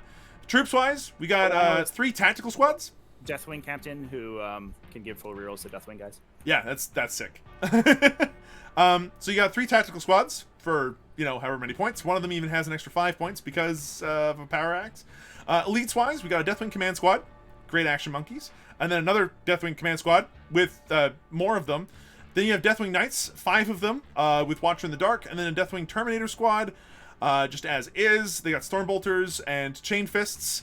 On all but the Sergeant, who's got the power sword because he has to. You got a Ravenwing Apothecary because having an Apothecary with a bike base is nuts. Let's from now on, whenever we're doing Space Marine lists, let's just assume they have Apothecary in them. They have an Apothecary, but this one's on a bike, which makes it worse. And on top of that, and here it is, here's what we talked about last week and why we didn't think we'd see it, but, I mean, we've got 3 Invader ATVs. Boys, we've got the Invader ATVs with the multi-meltas and twin auto bolt rifles, and 1 Dark Talon, because Dark Talons are actually a good flyer. Look, obviously they wanted to focus on what made Dark Angels good in terms of, hey, I've got Deathwing Knights and Inner Circle stuff that cannot be dealt with easily. And I've got some tactical squads in the back to hold some objectives or whatever. And importantly, I've got this gigantic cheesy thing in the ATVs that are constantly getting back up. But, like we discussed last week, I'm not actually sold on the Invader ATVs. I went over that at length. Trevi, what do you think about them? Yeah, go ahead. the resilience, especially in Dark Angels, is like ridiculous for the ATVs, but they don't really do anything back to you, right? They don't, especially without the Gatling cannons. Like their volume of fire isn't that great. Having multi-meltas is good, but if you engage them, they can't attack you. Like they just punch you like 6 times or whatever. And yeah, they're just a roadblock, which is they're good at. They're certainly excellent at that, but they don't themselves do an enormous amount of damage. And for 255 points, plus the other resources that you're putting into them, you sometimes maybe want a little bit more out of your frontline squad. Eradicator's probably would have been a better fit there, right? Than the ATVs to bring, like. Yeah, I mean, there's a lot of directions to take. I think having the Deathwing Terminators as sort of that bastion unit, they're so difficult to kill, and they also like shoot and reroll a bunch of times. I think that's fine. They punch super hard in melee too, so you're not like just gonna engage them. They're gonna punch you with chain fists. Especially with chain fists, that will rip apart an entire vehicle too. Yeah, I think that's a fine way to go. And most lists are taking a unit of 5 or 8 Black Knights, which also kind of fills the same role. They're difficult to kill. They benefit from all the stratagems, and also they just shoot you with a bunch of plasma with like full rerolls. So those tend to be a little bit more flexible and cost less points, and I think those are usually the direction that people have found have been a little bit more useful. I think that for me, I'm looking at the Invader ATV squad. I'm like, okay, sure, they're bikes. You can give them a 4-up invulnerable with the Ravenwing thing, but you can't advance and shoot that multi-multa. And if you're going to advance them, like, why are you doing that? they cannot advance and shoot. For 255 points, I want that thing to have that invulnerable save and just... Like, that thing needs to shoot at the same time for me to be happy about it. And the other thing is, if you want to go for something that's cost-effective that has a multi-melta, that could be attack bikes. Like, that could be regular old attack bikes in a squad. Yeah. Get the same benefit, and sure, it's not the Mimi Ravenwing Apothecary level of business going on, but because it's so cheap, you can get more Deathwing Terminators. You could pick up, like, some actually good other good units that actually do something. I have a feeling that, and on top of that, because... if they have the invulnerable save, they're not doing much else. I look at that and I'm like, oh, okay, sure. Even my Talist is kind of like going to shrug and try to shoot everything else instead.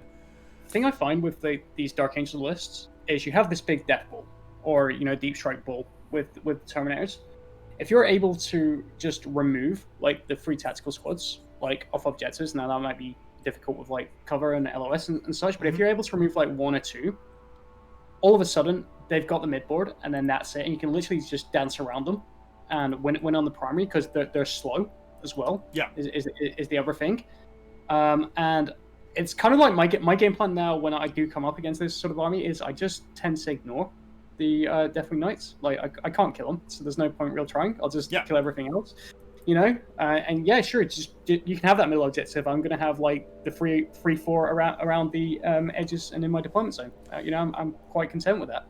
And I think that is like everyone thought like that the new Deathwing Knights with the like permanent transhuman were like busted, but there is definitely like really good counterplay that you can bring against them, and I think that is their Achilles heel. It's just that the counterplay isn't killing them, which I think makes a lot of people sad. Like they want their counterplay to be, it's dead now, I win. But because the entire point of the counterplay is I move away from it, I'm going to be a chicken, but it's like the smart move to make. People are not happy about that and don't tend to immediately think about that. That might be a weakness of this list in particular. I mean, I think it's just too slow. There's just too many Terminators. I like the Deathwing Commands squads so that you can play more aggressively with the characters, but I don't. Honestly, I don't think I don't know if I would bring in Belial. I think he would much rather be like Samael. Who is also bringing like a super fast jet bike that you can combine assault off of. The Talon Master. Yeah, well, you can't combine assault off Talon Master, but he's also very good. You just take that guy. Yeah, he's really, really good. They're really expensive though. I think they're like 200 something points. But you want to be able to bullet those Deathwing Knights out into your opponent's army so that they have to deal with it. And the only if your ATVs get dealt with, the only thing you can do that off of is the Apothecary himself. Yeah. Now the ATVs are difficult to deal with. There's one thing I gotta give the credit to is that if they do advance and they do get that 4-up invuln, that is a lot of 4-up invuln wounds to have to chew through at toughness, 5, 6? Do they need to advance to get the 4+ invuln? I thought they did, but maybe I'm thinking Harlequins and losing my mind. It's just a stratagem, right? Yeah, it's a stratagem, but I thought whether or not they had to move or not to get it. Maybe, again, I could be Harlequin. The regular Ravenwing stuff gets it all the time when they advance, but that's if you have Jink. The invaders themselves don't have Jink, so I think that they just have to strat for the 4+ invuln. Yeah, which is still like really good. You also skilled riders on top of that, and then they have the 6+ damage ignore on top of that. Like it is super hard to kill. But if that's all you're presenting your opponent with, like if their whole army shoots it, like they'll get there eventually. Yeah, they'll wipe it. Yeah, it's not invulnerable to get through, and hilariously, I think that they could fail morale if you kill off 2 of them. Range. So when you get into range, 24-inch range, you're in a lot of threat range of your opponent's guns as well. And you're hitting like rapid fire at that point as well on some things. So they have Javelin, they'll be okay on morale. And just wait until the Ravenwing Apothecary overcharges his plasma guns, and as Ares Mafia in chat said, rolls 2 1s. Good times. Yeah, perfect. Hey, It's worth mentioning, though, that there are a couple of threats going on all at once. The Dark Talon is annoying and does present a target, at least a distraction card effects, and it does actually hurt with that Rift Cannon. There is some, like, reach, I think, But yeah, Yeah, we didn't touch on that. The Dark Talon, right? The flyer. yeah, like it has some reach, but Yeah. I think that if they could like get rid of one of the Deathwing command squads and then potentially replace the ATVs with something a little bit more interesting, that would probably be a little bit better for my list building philosophy, like Yeah. for what my head is thinking for list building. But I can see how this works. Squads out of here. You gotta take in cursors. Yeah, and curses are good. And curses and infiltrators are good depending on how you want to play. Yeah, especially in an army that's like built around Terminators because they're so slow. Yeah. You want those guys to start on the objectives and to fight over them for the turn before the Terminators get off close enough. Yeah. Like you need to be able to play on objectives on turn 1 and 2, and if the invaders get engaged or are doing something, then you just have nothing in the middle of the table. Yeah, and that's a lot of your firepower gone too, Yeah. right? Like as far as guns go, you have Stormbolters, one one Ravenwing Dark Talon, and your Invader ATVs. I don't see much else here, which means that if your opponent has guns, they've got the ability to kind of force, like, to ask you more questions than you're asking them a good chunk of the time. Like they can kind of control their engagements a bit better than you can. So, yeah. Ares Mafia in the chat replace the ATVs with servitors. At least they can be doing something viable. Straight swap. Don't spend those points on anything. Servitors would just be better. You know, servitors will serve you well. It's in the name. It's in the name. They will serve you well. And that's it for our lists for today. Which does not mean that we're done yet. We're almost at the end of our show, but to finish things off, we did have a poll that we put inside the Alpha League Discord, and we've got the results for that all ready to go. I'm just going to go ahead and make sure that I've got that set up here. But our question was, which Xenos faction will perform the best this season of Alpha League? And if you answered anything except for Harlequins, I can't imagine that you will feel good about yourself for guessing wrong. At least you'd think so. But with all the Tyranids that are going on, and with some of the lists that we saw, that could be different. Only people have seen that statistic before, right? Yeah, exactly. So currently, here's the list. In top place, we've got the Harlequins at 49% of voters. So 19 votes thought that they would be the top performing Xenos. Then you got Orcs and Tyranids in close contention afterwards at 15% each. So completely tied. Necrons, despite the sheer number of them, are performing less than those guys. Then Drukhari, Eldar, Tau are not the bottom. They are ahead of Eldari Soup. Wow. And then they're ahead of Gene Stealer cults too, because Gene Stealer cults, I'm sorry, but you've been leaf blown. They're just too squishy to live on their own. They need help. So it's interesting to see how this kind of turned out, because Harlequins, I voted for Harlequins because I thought they'd be good, but then after looking at the win rates and everything, I'm suddenly like, oh, I don't know, man. Tyranids are looking That's why I'm juicy. voting these. Did I vote wrong? Have I chosen poorly, as that Nightman once said in Indiana Jones? Maybe. Is there anything that stood out to you outside of the Tau somehow getting a vote? Someone loves Tau? Me too, pal. I want them to work. Harlequins, they're just so good. They just, we've covered this 100 times before in like Alpha podcasts, like last season. Not last season, sorry. Like at the start and everything. There's nothing I can really add. Like, it's the way they play the mission is just super good, and the fact that they ignore 50% of damage as well is that's or more if you're Tom. Yeah, or more. Yeah, Tom. Those are just like they function well mechanically, like just being able to character protect, into with Star Weavers that then also put obstacle models on objectives when you kill them. Like, it's so difficult to kill characters and to take objectives away from them.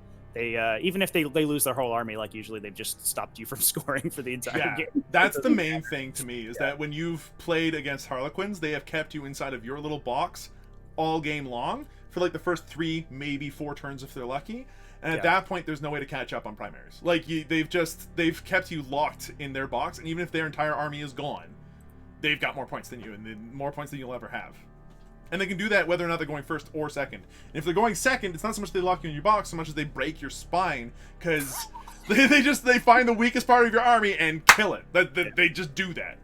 So, I like Harlequins Yeah. for what they do. I think everybody knows this, but The events I'm running right now, Harlequins, I think, are certainly the most represented faction. And then they make it to a lot of finals tables, and the lists, the non-Harlequin lists that are winning are Seen people playing the finals on your YouTube, and it's generally is Harlequins versus someone. yeah, it's Harlequin.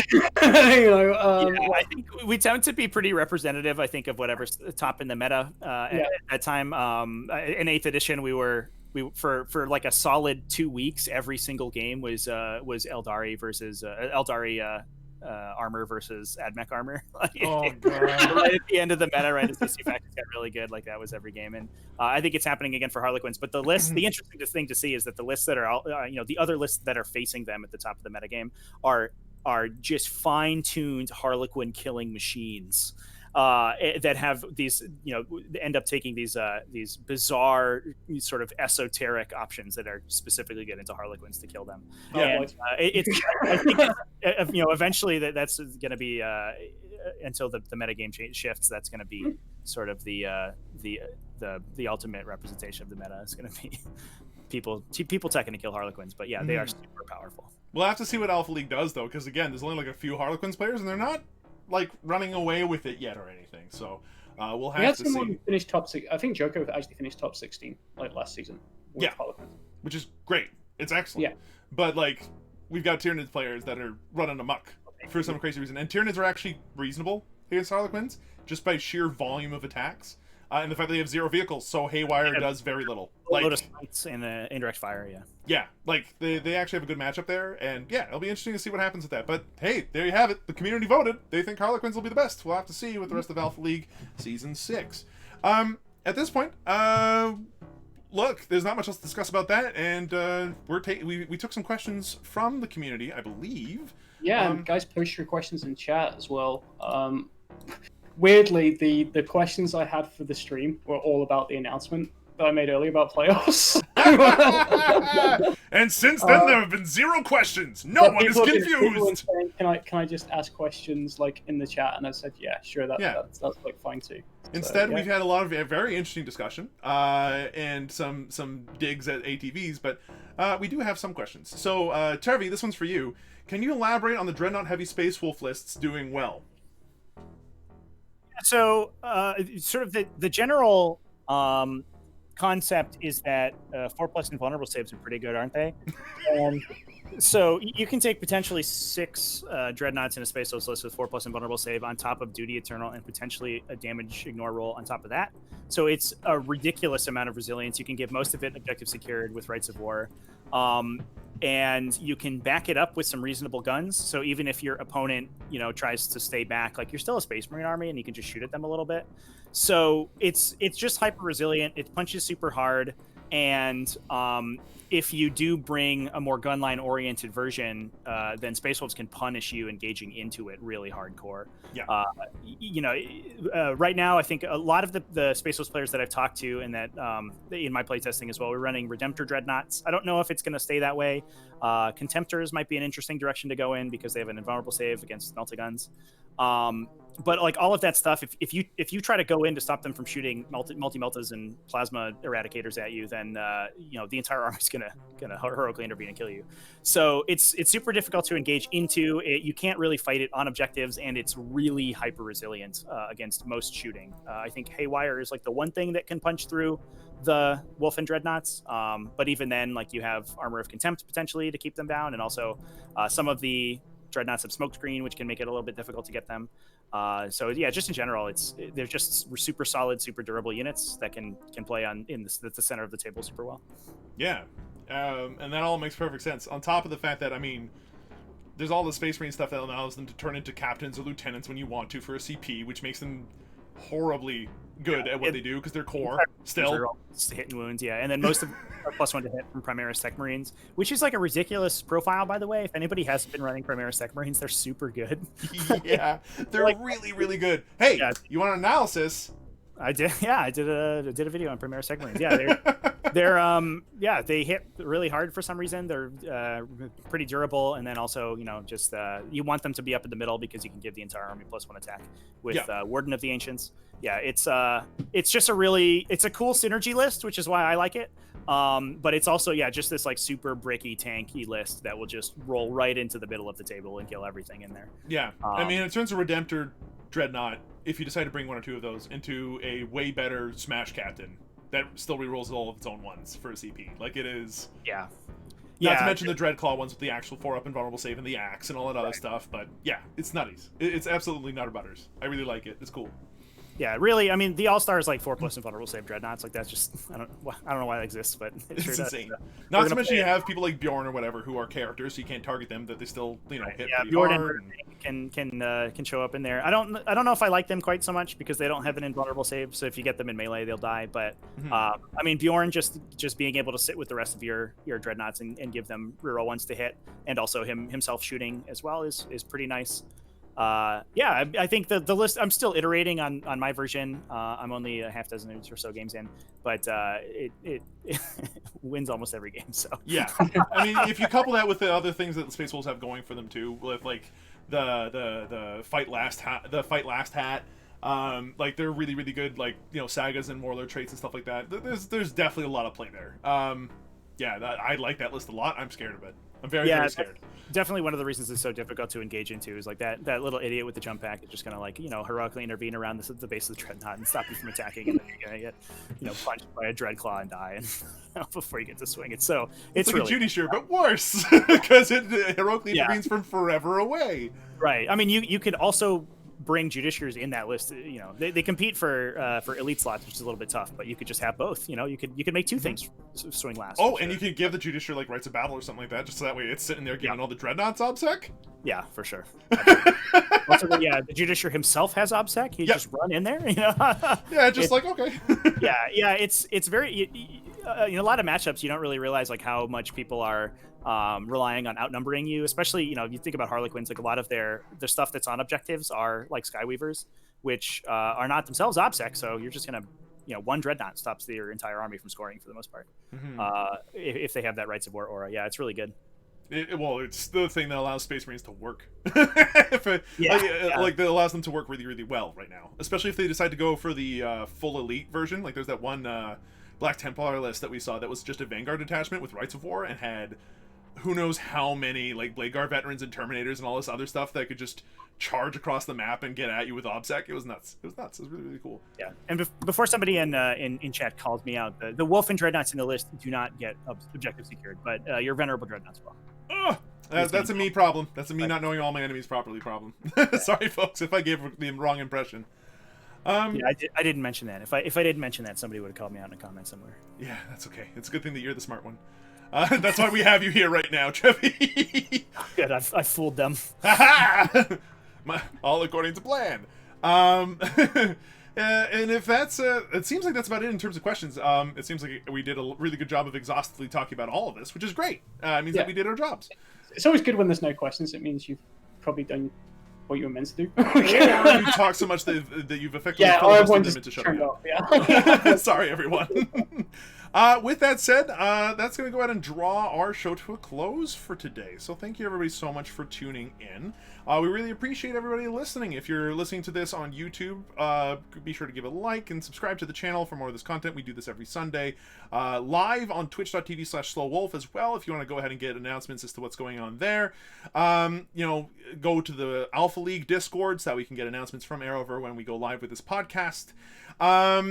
And this will be live on the Alpha League YouTube as well, if you missed that one. And once we start getting these up on a podcasting site, which would be really cool, hey, if you're listening to this in the past, please go ahead and, leave a review. It really helps. That's about it.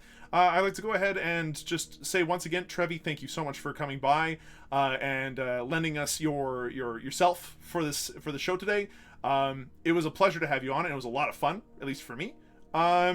Is there any place where people can find you, or any place that you'd like to direct them to find more of your stuff, including the T5S2 and everything else that you're doing on your end? Yeah, absolutely. So yeah, I mean, first off, thanks for having me on. It was a good time. I had fun talking about Toy Soldier Mans. You can find me all over the place. If you want to look at all my YouTube content, that's youtube.com/tacticaltortoise. I stream on Twitch at twitch.tv/tacticaltortoisetv.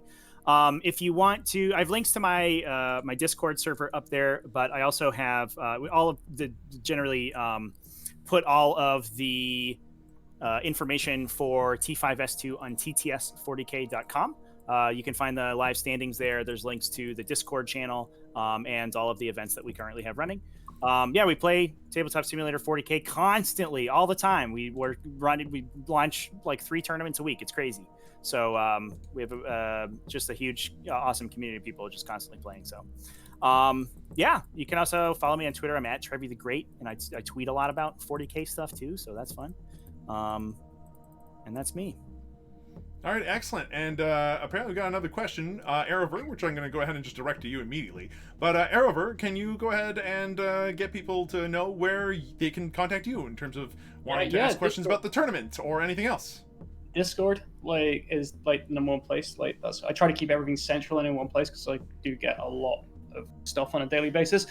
I do try to work for it as best and as quickly as I can. I know there's a couple of issues right now that I'm not going to go into here. They will be resolved. We've got 3 weeks left of the split. If something's not resolved immediately, don't panic. It will get resolved to the best of my ability.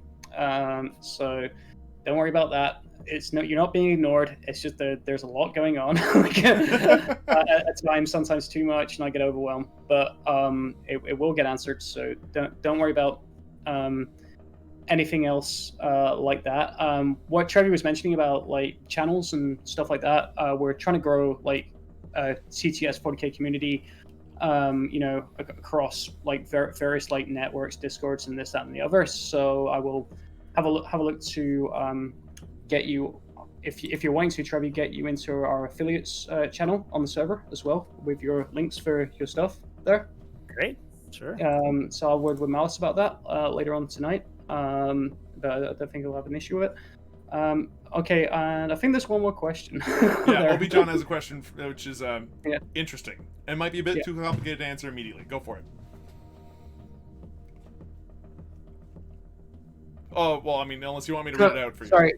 Sorry. My eyes went a bit weird then. I went cross-eyed looking at this. Wait, what?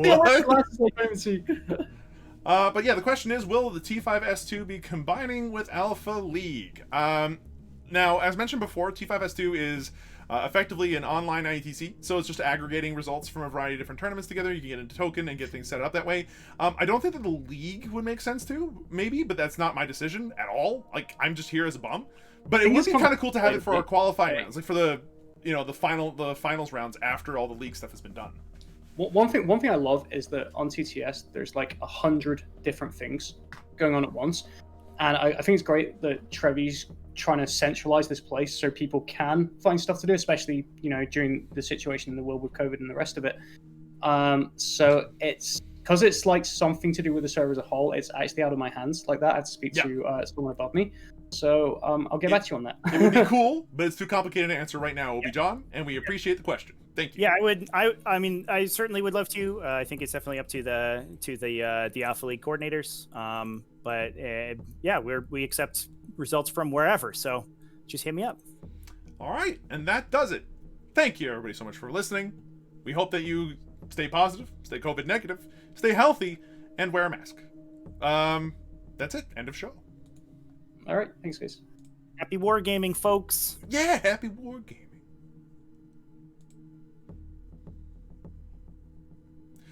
Oh, and one last thing. The music today was brought to you by Death by Dice Volume 1, arranged by Midwinter Minis on Bandcamp by a variety of different artists. Please go to bandcamp.com and look up Death by Dice Volume 1 if you want to go ahead and get a copy of this grimdark soundtrack. It is really, really good. And Midwinter Minis himself is also actually a really good channel. Go ahead and check him out on YouTube as well.